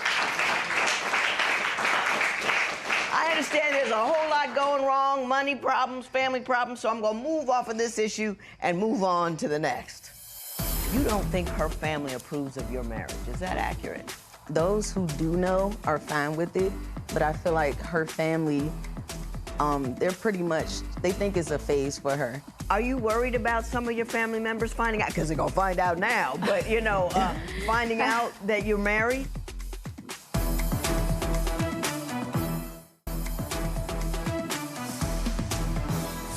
Ms. Wallace, you say you have concerns about Ms. Clyburn's maturity and her ability to contribute in a meaningful manner to the household. What's the breakdown, you know, percentage-wise? How much are you handling? How much is she handling? That's nice. So Kayla's portion, what does that say, Joe? $345. $345. And what's the next thing? I don't have my glasses on. I can't Family see support, $300. Your family help support? Yes. They give you $300 a month? Yes. Really? Yes. Do they wonder when you're going to be on your own? I'm sure that they feel that way. I have supportive family. If anybody in our family needs help, we're going to help each other. That's how my family is. Let me ask you this. Why are you only working part-time? You know she's stressed about money. Why don't you just say, oh, okay, I'll kick it up a notch? When I am at work, if she says something about the hours that I'm working, I will go to my manager and I will talk to her and say, hey, I need to pay rent. Can I have more hours? So it's not like I'm not trying. Lachey doesn't see that I'm trying, which I am, you know, stepping up as a wife, which is something I need to work on, which is something I am working on. No, see, I don't believe in working on that. Either you get more hours or you don't. You get a full-time job or you don't. There's nothing working on it. Okay. It's not like I work on losing weight, yes. I work on, you know, finishing some, but you don't work, I'm working on, you just get a full-time job. Yeah. You just, you know, I'm working on it. You do it or you don't. Yeah. You don't think her family approves of your marriage. Is that accurate? Those who do know are fine with it, but I feel like her family, they're pretty much, they think it's a phase for her. So I feel like the marriage portion is the confirmation that it's not a phase, like this is forever. Right. And I don't think they like that. Right. Now, you know that's not her fault though, right? Yeah. Yeah, you don't blame her for it. No. Does she fail to tell certain members of her family for fear that they will reject her? It's not necessarily fear. It's just we both tell who we're comfortable with telling. It's not a thing of like being fearful. It's just a thing of, okay, I'll tell who I want to know. Yeah. Are you worried about some of your family members finding out? Because they're going to find out now, but, you know, finding out that you're married? Yes, I am. Mainly because they don't understand this whole lesbian, gay thing. They don't get it. So whenever I try to explain it, it doesn't click. It's like, you're going to hell. Oh, this is not what God wants you to do. I don't have time to hear that. I know what I want. I've never been with a man ever. I know that this is what I want. This is not a phase for me. It's never been a phase. So to prevent hearing this, I don't say anything. Which I probably, you know, should now. Yeah, I'd go home and mention it if I were you. You say that Ms. Wallace isn't romantic. What do you mean by that? Well, she can be romantic, but me, I'm the type that's like, oh, come here, baby, give me a hug, give me a kiss, give me like hold me, touch me, and she's like, no, like leave me alone, like I'm here, at least I'm here, like I just want to chill, I don't want to do all of that. With the whole sex intimate thing, I love sex. I love having sex with her. When I have sex, it's great, but she's the type that's like, we're not having sex unless I want to have sex. So basically, I have to wait until she wants to have sex in order to have sex. Okay. So now we're gonna be gentle. Tell me about the romance. Is she more demonstrative than you are? Are you uncomfortable with showing affection? It's not that I'm uncomfortable. I do it when I feel like doing it, but... Did you see the face she made when she said, I do? I mean, it was like you were picking up dog poop or something. It was like, I do it. It's not even like that. Like, I work a full-time job. I'm into, like, bettering myself, so I'm always basically in school. I have, like, an online business. I'm doing a lot because I have to pay bills while she's thinking about sex and spending her money on wigs. So I have to, like, I have more stress than she does. She has the luxury of thinking about sex all day and her nails and hair. But that still don't... I got you. Let me help you with that one. I would do anything to fix this marriage, so I'm willing to do whatever it takes. If I could wave my magic gavel and pow, put a thought into her head, what would it be? What do you want from Ms. Clyburn? I wanted to take on more... If I could just wave my gavel and bing, throw a thought in her head and she will pursue it when she leaves, what would that thought be? I would like her to take on more responsibility, work a full-time job, and work on contributing more to the household. So, in bottom line, she wants you to get a full-time job. Yeah. All of that speaks to I need her to get... And you can do that. You Right, can go I home know and do I that can. right away. I know. Now, are you not going to do that? No, I'm going to do it because, for one, I need some more money. Two, I'm trying to save this marriage. I would do anything to fix this marriage, so I'm willing to do whatever it takes. So I'm going to ask you the same question. If I could wave my magic gavel and pow, put a thought into her head, what would it be? Trust me. Why do you feel like she doesn't trust you? I know that I lied in the beginning. I feel like the whole ring incident just messed her mind up. And I get accused of lying a lot. I want that to change. Another thing, I want to be held. I want you to tell me that you love me. I want to feel loved. I don't want to have to... Are you hanging on to that ring nonsense? No. Because that's some nonsense. I feel like sex and affection is a prize. Like, how can you expect to have sex all day when I've been asking you to do the same stuff for months? Same stuff every day. You ain't implement nothing. I did. You just don't see it. That's how I feel. Let me do this, Ms. Wallace. She needs to know you love her. Give me 30 seconds of your best professional love. Okay. Look at her, don't look at me. All right. I love you because, like, you have a very positive and upbeat spirit. You're like a breath of fresh air. You motivate me and you believe in me, and that's a great thing. Like, you're like something I never had. Oh, that was lovely. That was really That's one of the best I've ever heard. It really was. That was wonderful. And you were embarrassed. You didn't feel like doing it, but you bellied up to the bar and did a good job. Did you feel that? Yes, I really did. I felt. I'm glad that you felt that. I'm not going to ask you to do the same thing because I think you bubble up with it all the time. I do. I really do. I really think that you're very open with it. Am I right with that? She's always coming forth with it, and I know what's wrong and I know how to fix it.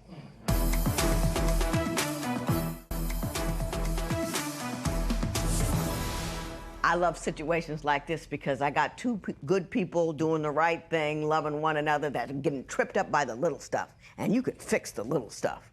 Now, what she needs from you is for you to be responsible, to wonder about what the bills are, to engage in affirmative efforts to make sure everything is all right. So you need to get a full-time job and you need to sit down and have discussions with her about money and tell her, look, babe, I'm gonna take this and this and this. You ain't got to worry about it because I got you like that. That's what you need to do. Okay. You said she was a breath of fresh air.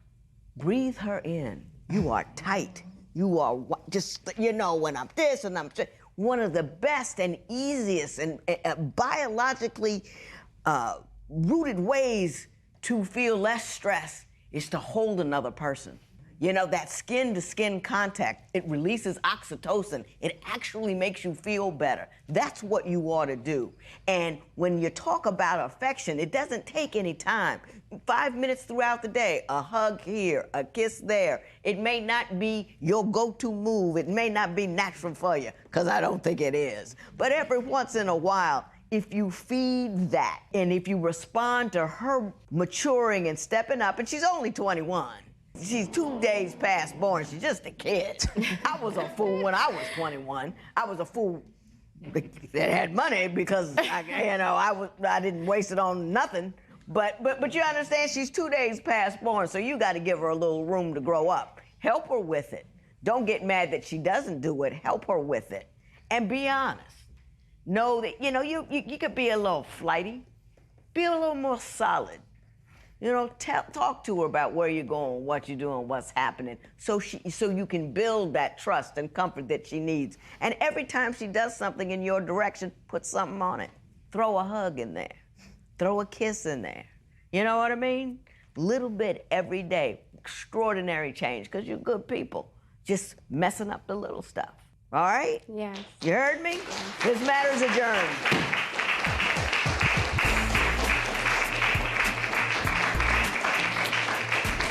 Today I learned a lot from Judge Toler. I think I'm gonna go home and try to be a little more affectionate, a little more understanding, try to listen to her more, and I think it'll work out. Lachey, I messed up a lot, and I want to do this right. I want you to wear this ring forever and do not throw it away. Give me your left hand, baby. I love you, and I don't want you to take this off, okay? All right, got it.